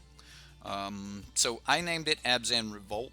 And the deck looks really spicy. We got a lot of key interactions here that we're kind of used to, but yet kind of in a different shell. We've got Renegade map with your hidden stockpile. Revolt. This enters the battlefield with an additional +1/+1 counter on it, giving you a 2/3 with Death Touch, which we know how good that is. Baffling In, really good card right now. Dusk Legion Zealot. I don't know how I feel about this card. Like, personally, I think that Dusk Legion Zealot should be Glint Sleeve Siphoner, especially if you have any other way to produce energy in the deck. However, this deck doesn't have the attunes, or not the attunes, the Aether Hubs. The only other energy in the deck is actually these Aether Sphere Harvesters. So I can see it being the Dusk Legion Zealot. Honestly, you might actually want a Argyle's Bloodfast in here, so I think that would be one of the first cards that I would start trying to put into the main board, or sorry, into the sideboard.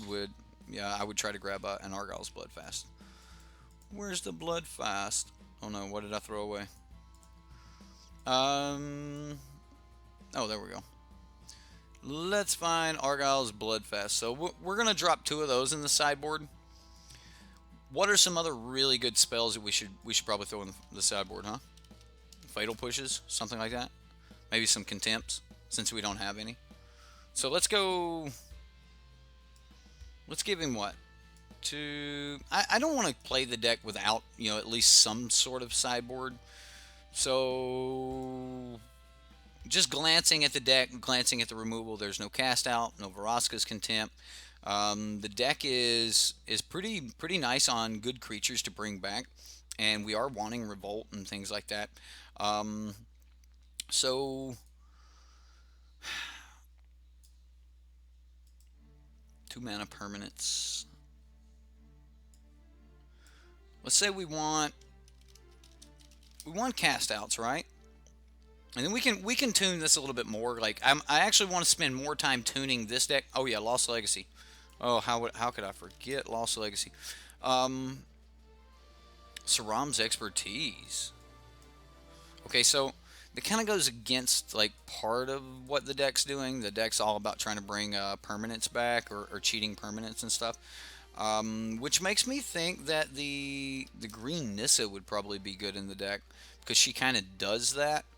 I don't have any copies of her. Where's she at? There we go. Nissa Vital Force.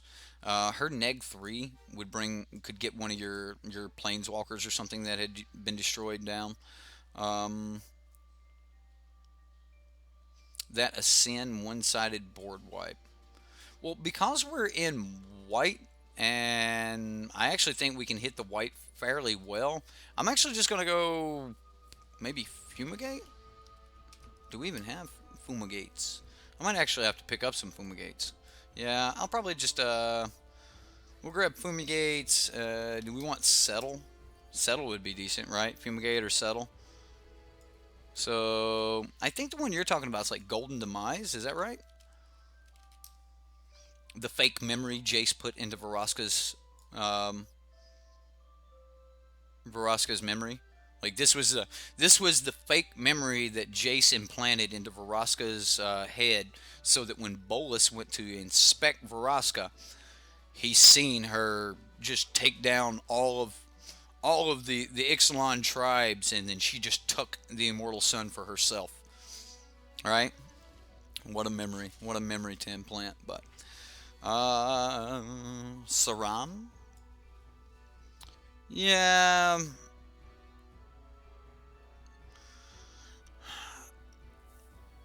I can kind of see that, but if I was going to go with something else that would help like the major components of the deck, I'm looking for cards that are going to help hold people at bay and stuff, not necessarily more cards that I think will actually buff the main board strategy. If I was going to go for anything that would create more tokens, it would probably be start to finish.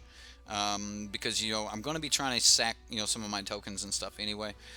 Start to finish probably wouldn't be too bad. Queen's Commission might not be bad, but start to finish would probably be really good. I think Gideon's Intervention wouldn't be bad. And then I don't know what the last card would be. What would the last card be?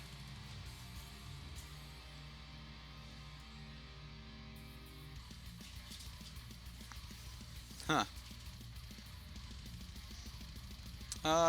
Let's say it's Nissa. Let's say it is that Nissa. Since we've got to pick up some cards anyway, I'm just going to say it's going to be the Nissa. Yeah, I like Nissa here.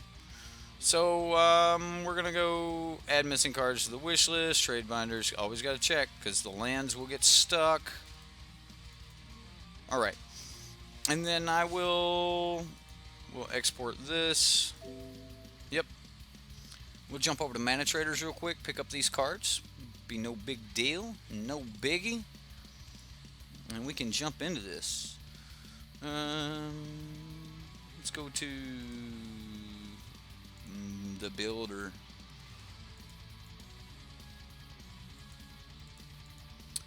And again, much thanks to Mana Traders, our new sponsors.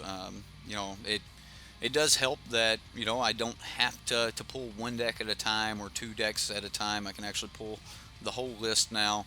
You know, just some other things they did to just kind of, you know, help our community out, and that's awesome. Did you guys just hear my dog? Did you guys finally get a chance to see my dog? Where's she at? Meet Layla. It's my girl. She ain't good for nothing, but worst guard dog in the world. But she's still my girl. I like her. What is going on? Alright, well, we've got the cards on the way. Shouldn't be but a few moments now.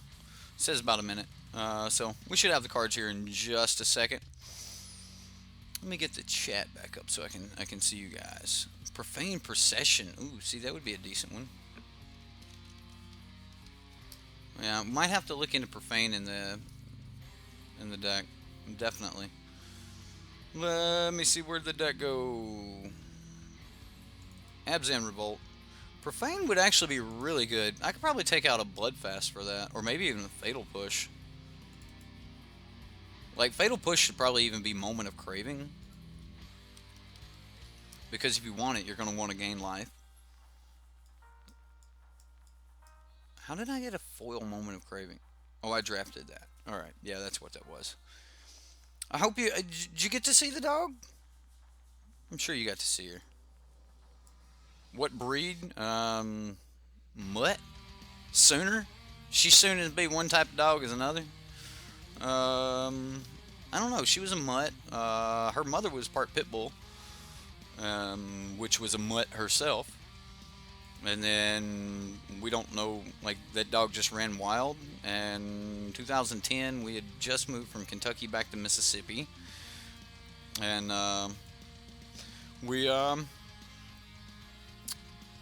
there was her mother was having a litter there on the back porch at my brother's house, and my wife was there the day she was born, and had originally picked out another dog, but the dog my wife picked out, my little niece went over and she went, "No, I want that one." So she took the one that Vanessa had, or Val had picked out, and then so you know how kids are. It was like, "Oh, Aunt Vanessa wants that one. I'm gonna take that one." So she took that one, and then yeah, Justin Clay. So, Justin, are you the one that said you were in Harlan County?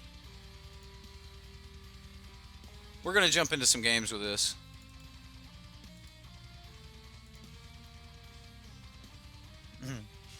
Just as soon be one type as another. Yeah.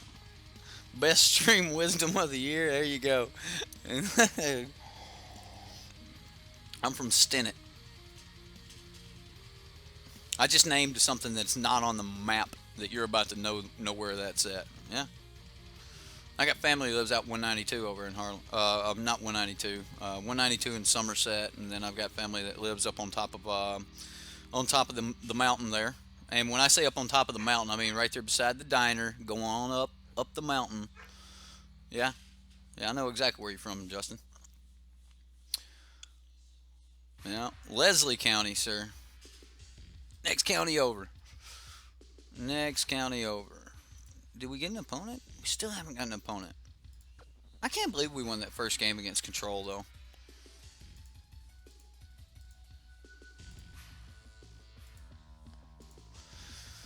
I'm Appalachian. No, I'm actually not Appalachian. I grew up in Mississippi. I grew up in North Mississippi, and then I I ended up spending some of my teenage youth years, I guess, in North Mississippi or in Appalachia, where I developed terms like pop, you know. But my accent's probably somewhere somewhere in the middle of the two. I don't know. I use words from both, you know. I'm Southern enough that I haven't shaved in a while, and you can't tell. Like this is natural. Like this is how this thing grows. You know, like Joe Dirte right here, boys. Right?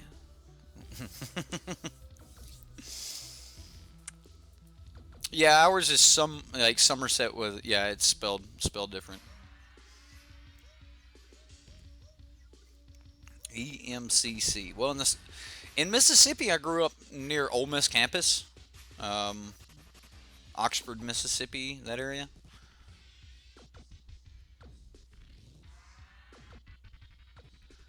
Right? Sounds like you're giving redneck GPS directions to your folks' places. Yeah, man, you go down there to the tree, and then you're gonna see about three houses past that. You'll see Old Man Wilson. He'll be sitting on the front porch.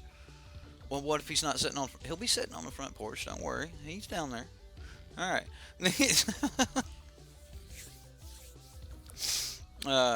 Directions. When I was in Kentucky, one of the jobs I had right after I got out of the Marine Corps was I was a subcontractor and installed dish network and stuff. And I don't know if anyone knows anything about installing satellites, but when you're trying to hit an azimuth and you're trying to shoot at and hit multiple satellites with the right skew and angle and stuff so that you can catch them all, and the mountain like you're trying to catch them through this little gap, right, like that. And it's like, oh my goodness, I'm never going to hit these, or I'm going to get it during the winter, and as soon as spring comes, like the leaves would grow back and people would lose their TV. Oh, they'd be so mad because you'd come back out in the spring and be like, well, man, we can't offer you service. And they'd be like, what? And then they'd call back in the winter and be like, hey, I need some Rush, do you have an accent? Yeah, you do. You have an accent and you have a strong dialect as well. Yin's is 100% a strong dialect. What is going on? Nobody wants to play with me. Okay, all right, that's cool. That's cool. There'll be somebody playing over in tournament practice. We'll find something. We'll just host a new match. Here we go. We'll get a battle. I know I've got an accent. I think mine's somewhere between an Appalachian accent and a draw or something like that. I remember I'm actually trying to enunciate when I'm here in front of you guys as well. Catch me excited sometime and you'll hear me go full redneck. Uh, I'm gonna keep. It doesn't look horrible. We'll find out. You sound just Midwestern, Zax. I don't know. Most Midwestern people to me just don't have an accent. I mean, I could have played the Renegade map here, but I'm planning on playing the Renegade map on the next turn. Sure.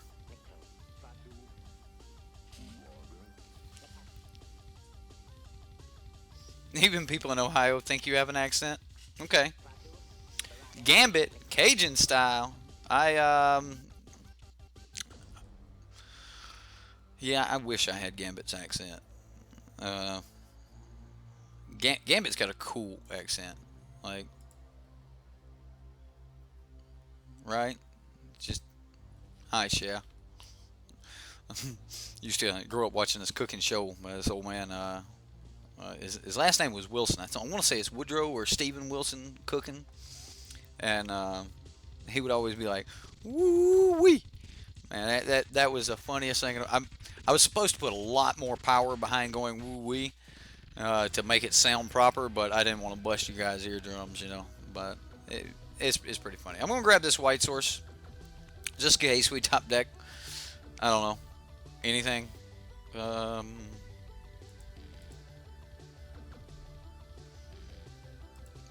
all right, well, We just pass. Justin Wilson. That's him. That's him. Yeah, Val likes it. I'm our own personal Matthew McConaughey, right? All right, all right, all right. I'm just going to go ahead and sack this so I can pass turn. Let's get a black source. We do have a double black spell here. Boom. All right. Well,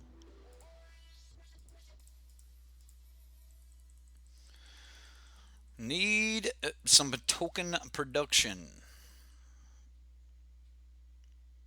He's a 4 horseman. What? Gambit was a cool character. Shame he was never featured in X-Men. Right. He was featured in. He was featured in Wolverine Origins. Gambit was in that one. So, yeah. He was there during Wolverine when Wolverine got the adamantite bullets lodged into his helm. I guess you call it a helm. Come on, hidden stockpile. Whatever. Alright, so I play Watley, tick Watley up to 4, Watley dies.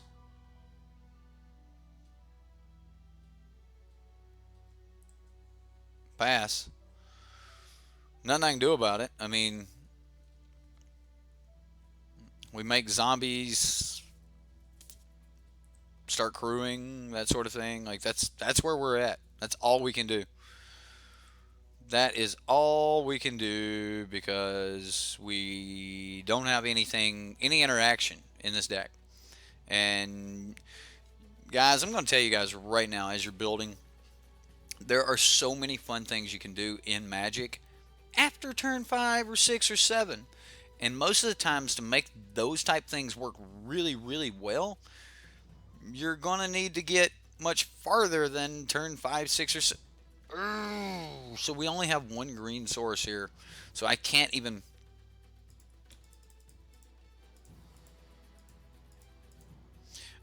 play the Narnum Renegade and just instantly equip the Journey. Next turn I'll be able to, but this turn I cannot. So, darn. Outlook's Dispersal. No!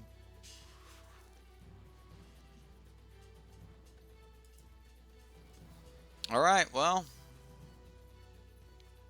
That happened. That did happen. I take it somebody likes being able to read chat. Somebody just commented on that post. What have we talked about? Have we talked about what? Would not mind a stream with you and Val on the stream at the same time. I'm trying. Look, as a husband of a lady who plays Magic and is extremely competitive, I'm just going to go ahead and tell you, we are not friendly to females. Y'all may think you are, and you may think that we're nice and stuff like that, but when it comes down to being at Friday Night Magic and a girl show up, you will play harder to beat her in most situations than you will to beat your buddy over here. I mean, most of the time we're also like me and Jeff, we're at the F&M, or me and Zane, we're at F&M. We're going to be trying our best to beat each other, but we're also going to be, I don't know, like, I'm just saying, the community, we're really, really hard on girls. We are extremely hard on women, and it's pushed Val back from time to time. So, I'm trying to get her to come be in the community, but before I started going on the PPTQ circuit, back before she actually stopped playing Magic, she had more first place wins and things like that than I did. Shocker, right? But she did. I don't know if we can live through this or not. We're just gonna try, though. We're gonna try to do all the things here. Couldn't activate Revolt. Couldn't do things like that. Zuri. The cool part is now when they kill it, it'll activate Revolt. Right? At least it puts the brakes on things. Kind of. I mean, he's going to get in the air. And he's going to start swinging 4 in the air, and there's not a lot I can do about that. 5 in the air? Yeah. Not a lot I can do about that. But, yeah. See? You're part of the problem, Val. If you didn't enjoy beating us guys so much, we would not want to be beat by you girls. Right? Well, I am going to block this point of damage here.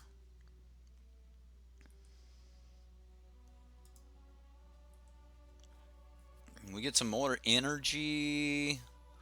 We get another land.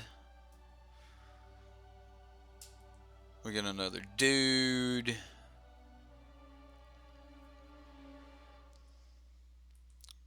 Admiral Beckett Brass.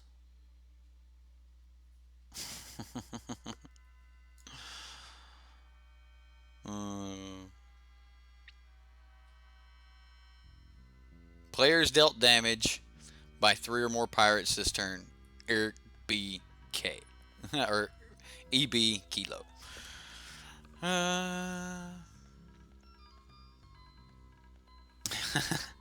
Well, see, that's the thing. Val has always been that one as well. She likes to be the one who... Oh goodness, what do we do here?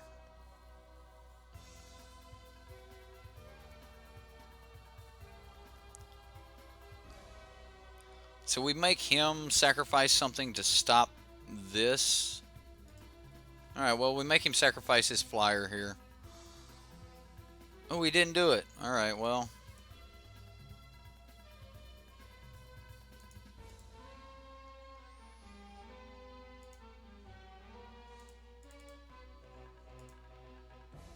We'll go white.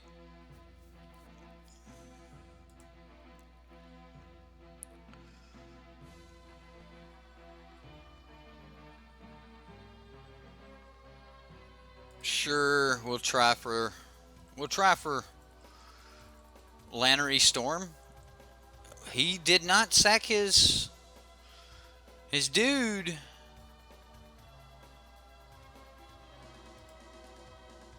I'm sacking mine because I need all the scry I can get.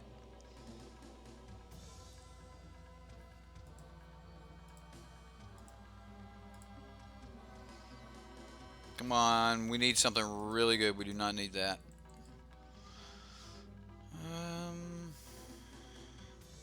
I don't think I scry on my upkeep. I might, but yeah. Yeah, you guys got me talking about Val, and I forgot what I was doing.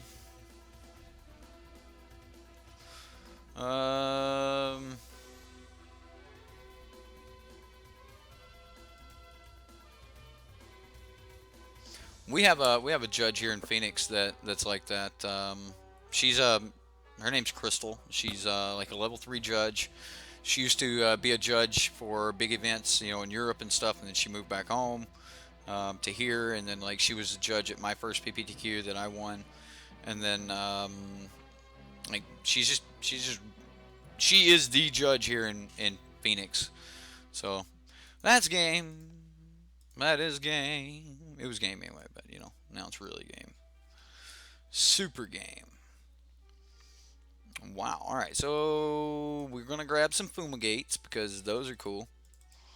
You guys keep trying to build these decks that are huge, and I've seen a lot of them lately. You know, on the Reddit and things like that. And remember, if you're trying to get into those late games, if your deck is all about going to finish those late games, you got to put cards in the deck that actually make sure that you live into those late games. And you need redundancy. You can't just say, yeah, I'm going to hit hidden stockpile and I'll make blockers. Well, you don't have anointed procession. You're not even going to be making double blockers and things like that. Dust Legion Zealot, like, we don't have enough creatures in this deck to really be counting on the creatures. So I don't know. I'm a little bit in the air on that. But yeah. You posted a chat to help. What? like a chat over on Reddit or something. Right, yeah, aid for the cows in here. We got some really good stuff. I'm actually just gonna run it back if. Um, this is horrible.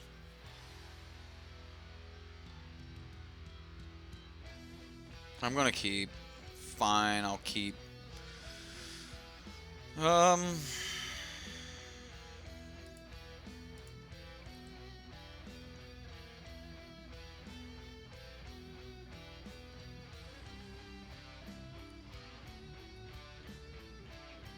Tracker. I did that on purpose.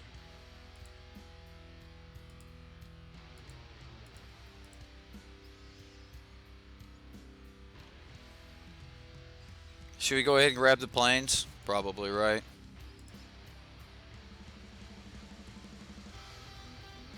Alright, next turn we'll just play the other one, crack it, and play the other Narnum Renegade. I'll take the +1/+1 counters on it. Like, we weren't doing anything else on turn 1 with that, so I'm okay with what happened there. And he didn't get to bank an energy. I mean, we didn't have anything else going on last turn. We could Aether Sphere Harvester here, but, you know, why do I want to do that when I could play my other Narnum?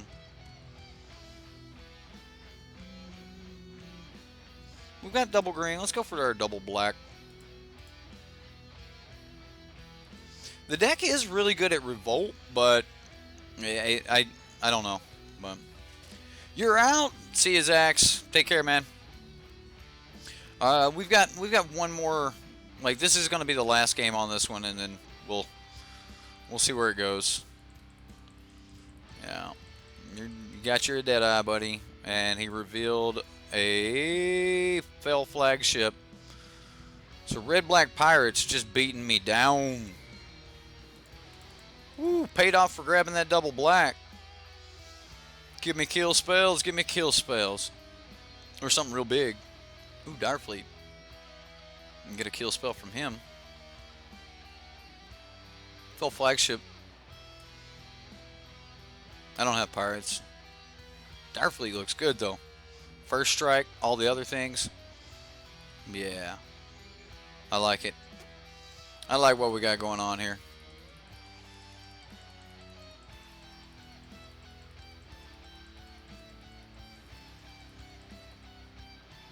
Take the Snatchcaster. I love this card. This card is so good. Did you see LSV's deck? LSV ran like Snapcasters, Snatchcasters, and Jace the Mind Sculptors in a Grixis Snapcasters deck. So cool. Like, if you haven't seen it, you should probably check it out. Oh yeah. You got a pump? Sure. I mean, I'll get down on it.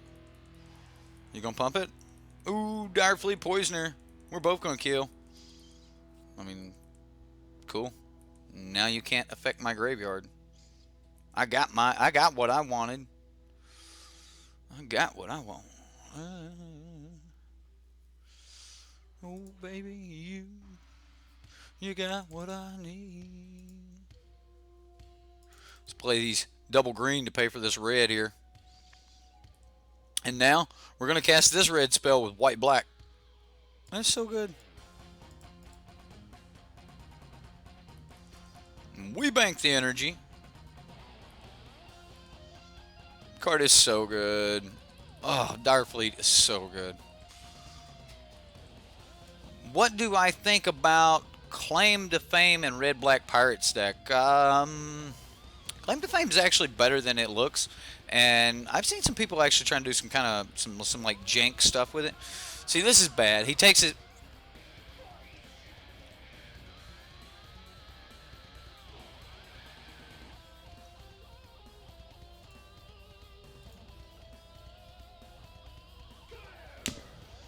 I punted so hard right there.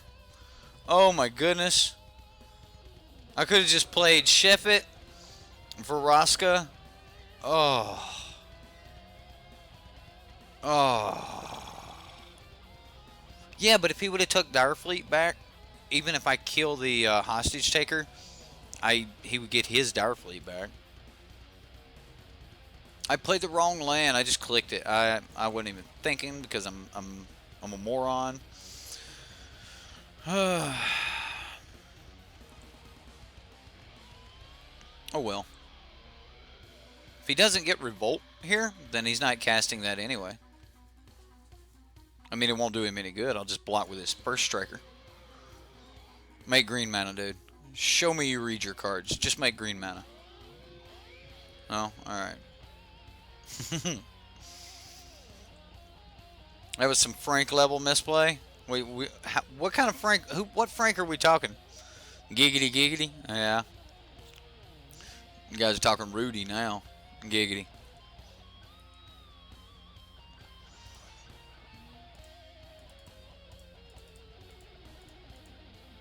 Alright, so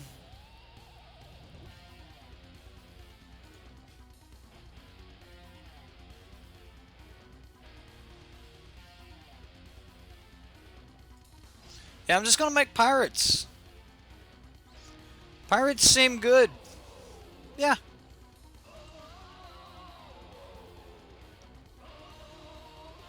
I'm just gonna sit back, try to block, protect my little girl here. And we'll see if she can take us there. Harness lightning.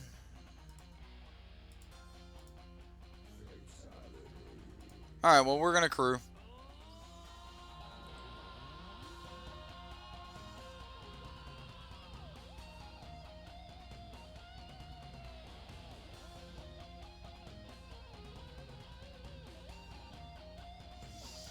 Oh, does Frank Laporte make a lot of misplays? Like, I didn't know.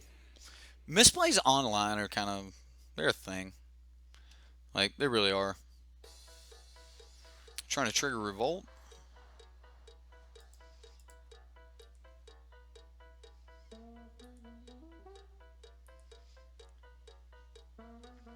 Don't Vraska's. Don't Vraska's Contempt. Yes.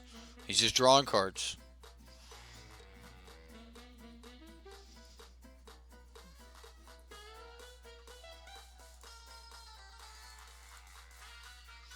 Okay, well, this is what we got.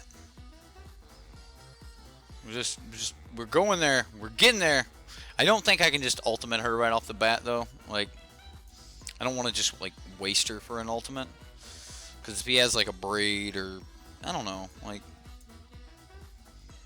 you got me, opponent. You got me.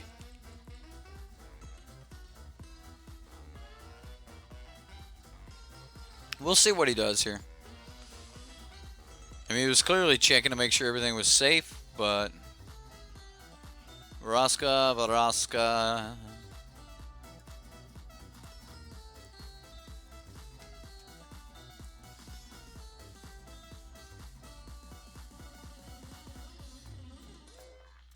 Do you have the kill spell for my Aether Sphere Harvester? No. No kill spell for the Aether Sphere. Alright, well, this kind of works out good because next turn when we tick Vraska up, she'll be at 11. So, that kind of works out for me. Or dare you save a Saram's expertise? Misplay when you stream what? Never. Never.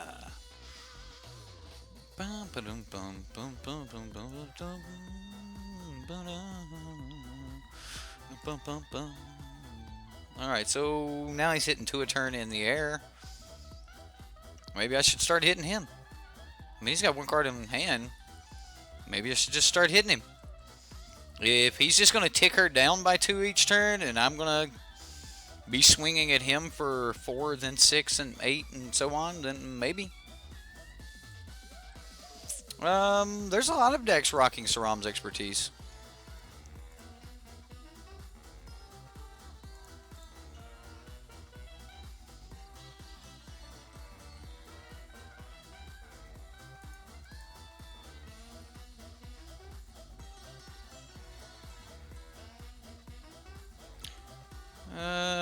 I mean, he's buying himself a little bit of time here.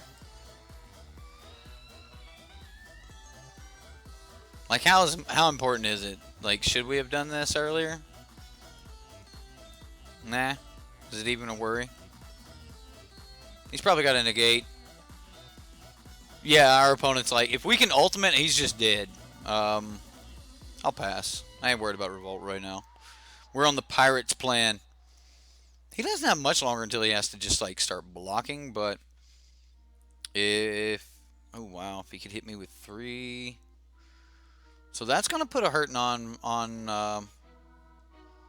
Vraska. So he gets to leave one back as a blocker. Okay. Alright.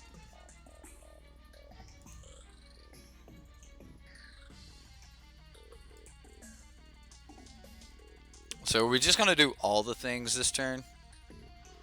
What do we got to bring back from the graveyard? We can't bring back a Gonti. Let's just do this.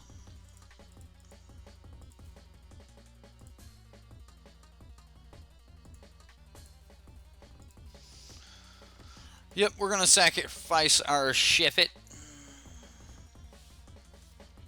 We'll play this thing. I don't know, get back, okay, counters.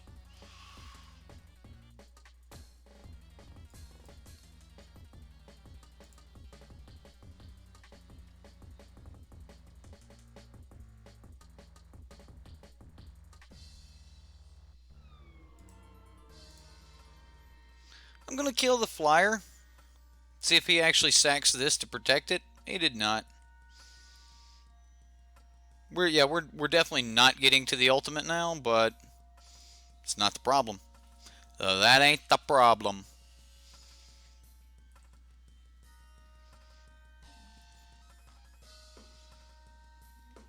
Alright, so we have a Renegade map. We're going to put it on the battlefield.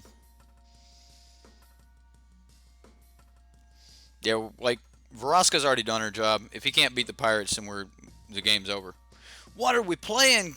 Well, Cushy, we are playing this Revolt deck here. I mean, we've got some Narnum Renegades for Revolt. We've even got Renegade Rallier. How cool is that, right? Like, this card's so bad, the only ones I own are the promos. Right? Is that sad? I own the 2-cent promo cards. I love going through the penny bots, and for like 1 ticket you can like buy all the promos for 1 season. So for $1 you just have all the promo cards, except for like a braid. Like a braids are still, they're kind of crazy. I don't have many of those, just the ones I got out of my pack. But yeah, I always try to pick up the promos when they're out, because that's just kind of a thing. Twan, I'm sure I butchered that. Thank you for subscribing, Twan. Welcome to the community. Such a good modern card, though. Is it really? I bet it is. I mean, everything costs 2 or less in modern, right? We're going to take the card out in this particular matchup, though. And I'm going to bring in the Profane Procession. I want to bring in... You know what? We'll leave 1 in just for giggles. For giggles. And then, I mean, he's Pirates. So maybe I need, like, Settle. I brought the Fumigates in. Let's say we're not going to be able to hold up a big body or a big group of things, and we just bring in the 2 Settles, right? And we'll roll with it like this. Like, honestly, against Pirates, I should probably bring in, like, you know, the Moment of Cravings. We just threw way too many cards to smoothly sideboard this deck. Like, that's another thing you know, people need to think about when you're building your sideboards and stuff is, when it comes to this matchup, how many cards can I actually effectively take out of this deck? How many cards can I effectively put into the deck? And you kind of need to know what your main 60 is and your plan for each deck in the meta before you actually start building the sideboard. Anybody can grab good cards and say, hey, these are great cards in our current meta, but they may not be the best card for you or for your strategy against a given deck. So, I mean, if your strategy against a given deck is to be the aggressor, whereas someone else's strategy against a given deck is to be the defender, then, you know, you're going to want different cards to help with that approach. So we're going to mulligan this because we only have the 1 land. We got a couple lands here. We even got a hidden stockpile. I love me some Lily. I'll take the chance. I'll put it on the top. I mean, we got some card draw here. I'm okay with it.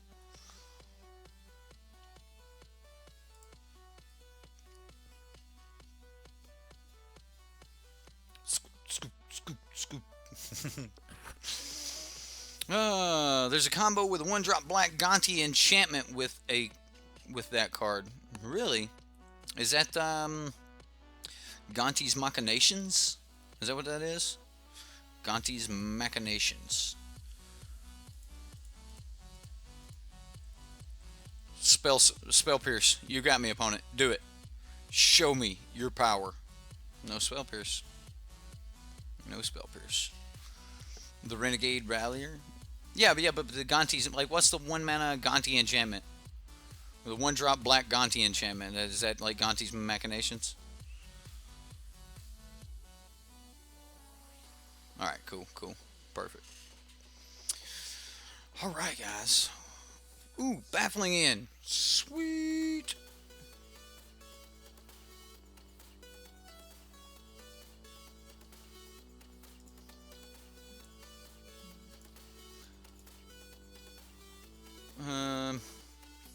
The other play was to go Dusk Legion Zealot, draw a card, sack the Dusk Legion Zealot, but I don't think we really need to be there.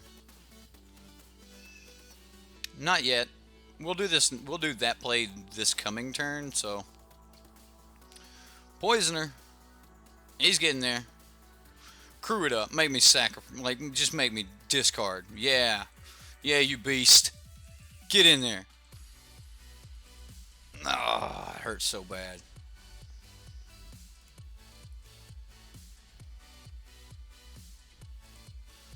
Alright, well, we're going to make that crazy play.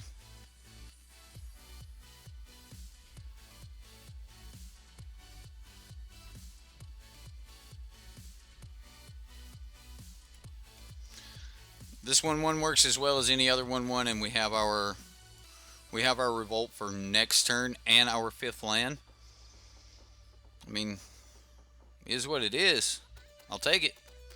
If it helps us start pulling ahead, I'm really going to take it. I assume he's got a kill spell here, though. Maybe he doesn't. I mean, he has aggro. Nah, that's kind of kill spell. It's going to get it out of the way either way, so yeah. You've been drinking some bourbon and doing some homework, and all you can think is, man, wish you could have pummeled someone for 100 points of damage. Right. Pummeling would have been nice. Alright, well, we're just going to discard Gonti here, and we'll bring it back next turn.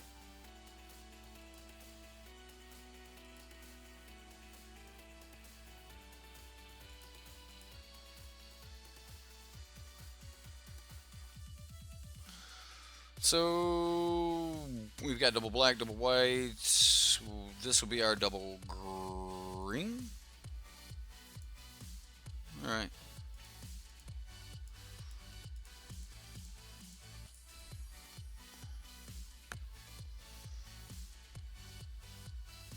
Come on, girl. Pull us out of this. You got us, Lily. You got us. Got to pull us out of this. Fiery Cannonade, that does nothing to the opponent. So I'll take the Harness Light. Well, we get another body, so we do have a couple bodies we can throw down.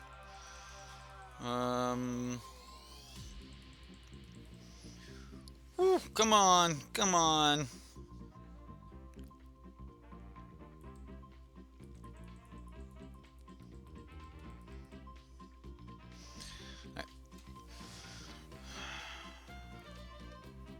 No!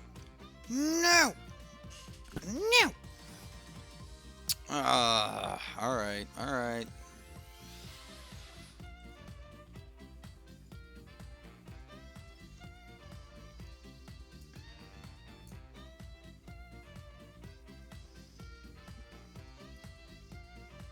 Well, we really have to try to protect ourselves from So that kills her, and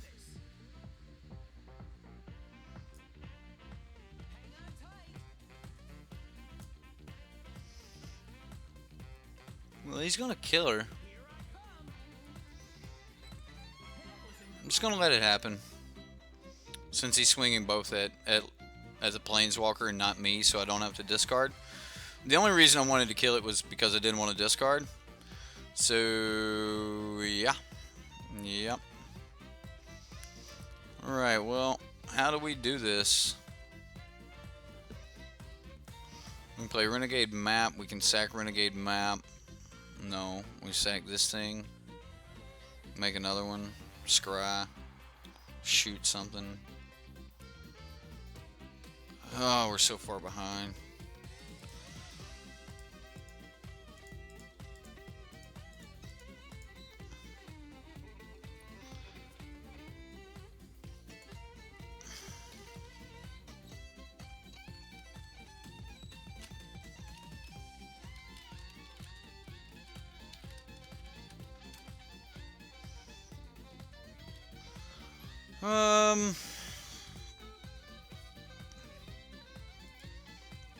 I'm just gonna go ahead and grab my Lily back. I mean, if he kills the Nissa, I'm all right with that. Like, it's just kind of where we're stuck. Like, he's gonna kill the Nissa. We can discard the Renegade Map to keep the Liliana, that sort of thing. All right, well.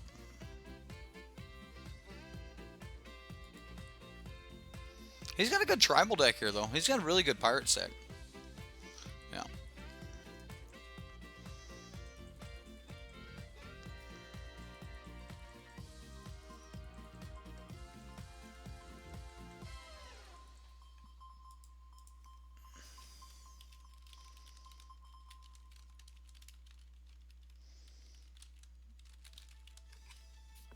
Oh my goodness. I cannot type. Alright, so that's at me. That's at me. That's at me. 1, 2, 3. Puts us at 1. I'll take it. We don't block, and he flashes in a poisoner. Good game. Alright, well. That was interesting, at least. It was interesting. So, again, guys, we're building an Abzan. Like, a lot of people are really trying to find that deck in Abzan right now, and it's there. There is an Abzan deck, and it's an Abzan ramp or an Abzan control deck or something like that. Abzan's got all of the right colors to do the things with. However, you're really going to want to tailor that down to a good singular idea. This particular deck seems like it's kind of all over the place, and again, it was named Planeswalker deck. Like, it wasn't even named a Revolt deck.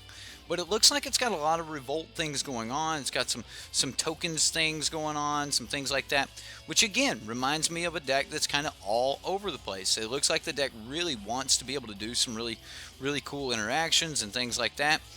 But because it's trying to both be a journey deck, it needs a bunch of creatures. It's trying to also be a reanimator deck with the journey and the Liliana. It's trying to be a Watley deck with make a bunch of tokens. It's not going to do that. The deck would actually be much better suited if you just chose one good idea. If you want to make an Aid from the Cal Revolt deck, then make an Aid from the Cal Revolt deck. If you want to make a tokens deck, then make a tokens deck. But unless all of the pieces line up to just make you that good hard lock or whatever, unless all of that happens, then don't try to make a tokens Revolt deck that is also trying to do other things and reanimate and stuff like that, unless you're reanimating tokens and things like that. Like, if you wanted to have a tokens reanimator build, you would probably be in blue-white and try to do the embalm and things like that. If you wanted to, have a pure Revolt deck, then, you might want, the black cartouche or something like that is is it the black cartouche? or is it the Black Trial? The 2 mana one that you would be able to get back with the Renegade Rowler. Is it 2 mana? I think so. Where they have to sacrifice a creature. You might want some stuff like that. And if you're really wanting Revolt and you're wanting an aid from the Cal, I highly recommend that you at least have red in the deck, because Treasure Trove is amazing. And just being able to trigger some stuff like that, that would be really good. Again, the main board here had absolutely no board wipe. We had, yeah, the Black oh, come on, Justin. The main board had absolutely no, wow, something just fell. I should probably go make sure, you know, my wife is okay. But anyway, the main board had no board wipes. It did not a lot going on there. Personally, I don't think Aethersphere Harvester is right in this deck. I mean, yeah, you might be able to just start crewing it with hidden stockpiles, but I'd rather see this in the sideboard. Again, I'm going to elect to not build on this, because my actual build or advice on this is it's a lot of fun. It's a really cool idea. But as far as competitiveness goes, I think you're all over the place, and you need to pick one good solid idea that you want to build around. And then, you know, at some point you might actually have to go, is this idea that I'm wanting to build around, is it just cute? Or are there things that, yeah, we're almost done here anyway, Rush. Is the idea just cute? Is it jank? Is it powerful? Or am I doing a lot of things to actually do nothing? I mean, if we are trying to Liliana, you know, bring things back, Gonti and Ravenous Chupacabra are some of the best things we could be bringing back. Bringing back a Renegade Rallier to get back a 2-drop or something, it just doesn't seem really good. So I just think there's more powerful cards we could be playing. So good night, Rush.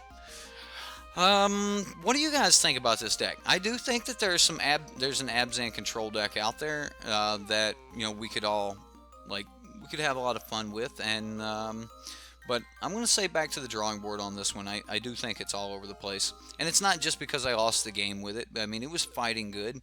It was, you know, it was putting up a really good fight, but I just, again, I think the idea is as scattered as my brain is. So, you know, that's just my honest opinion on it. I like the deck, and it was a lot of fun to play. I just think that it would be outclassed in most situations.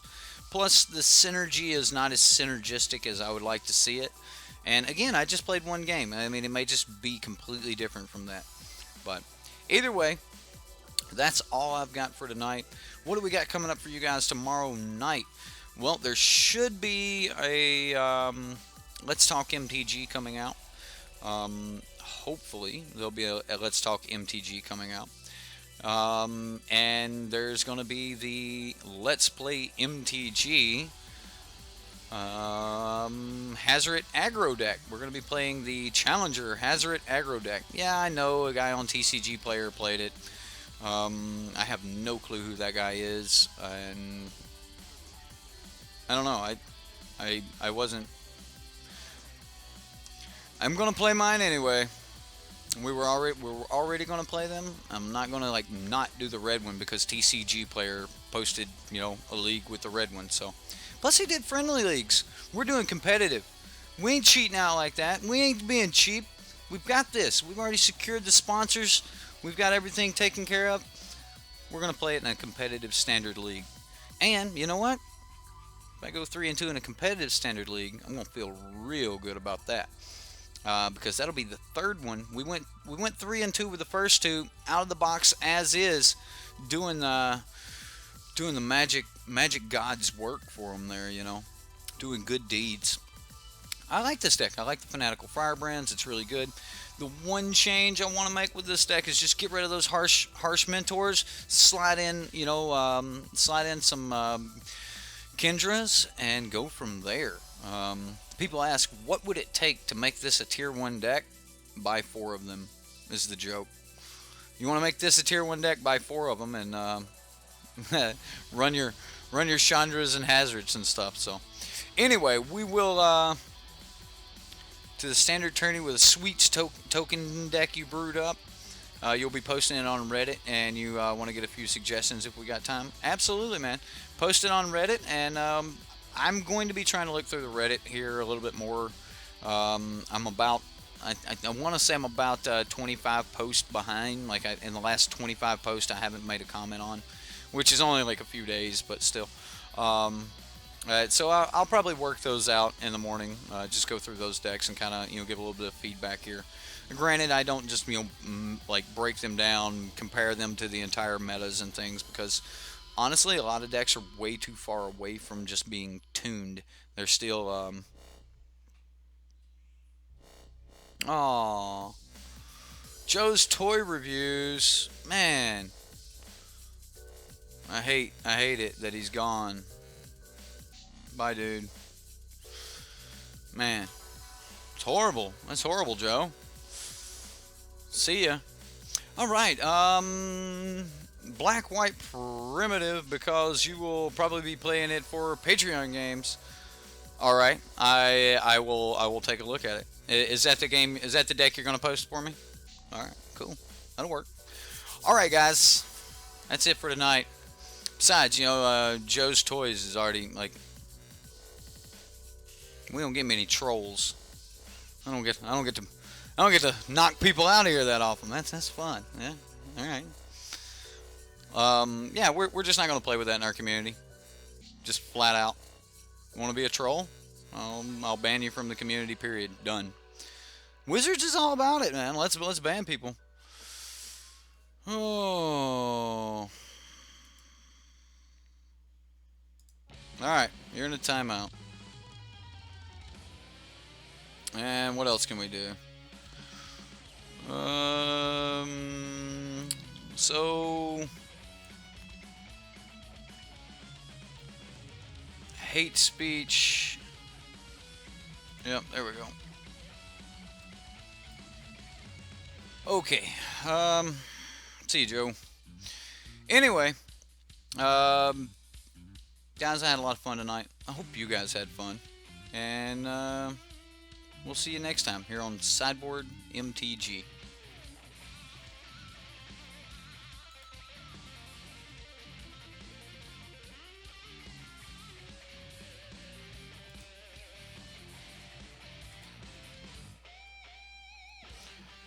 100%, yes. That, you know what? I actually may get that out instead of Let's Talk MTG tomorrow morning. So about midday, we'll probably do that. Yeah. Right? That's exactly what we need. Is more trolls in Magic community. Like, stay away from much. If you want to troll, go somewhere else. Like, seriously. Anyway. Of course, that's probably begging for it, right? Telling you not to come troll me. Like, now they're all going to come troll, but whatever. That's fine. We got moderators for a reason. We'll let Zaxadillo and if I have to, I'll take some of you other people that are nice and we'll make moderators out of you, and we'll just ban and report everyone that tries to troll our community. We just want to play Magic. That's all the Sideboard MTG community wants. We just want to play Magic. Just let us play Magic. Either way, guys, I had a lot of fun. I hope you guys had fun. And yeah, we will play Dev's deck tomorrow. Like, so even if I need to push this back one more day, we'll play Dev's deck tomorrow because he did just come out with that. I have not looked at the video yet, though. I will. Right? I'm going to run the credits right now, guys. Y'all have a lot of fun. We'll see you next time.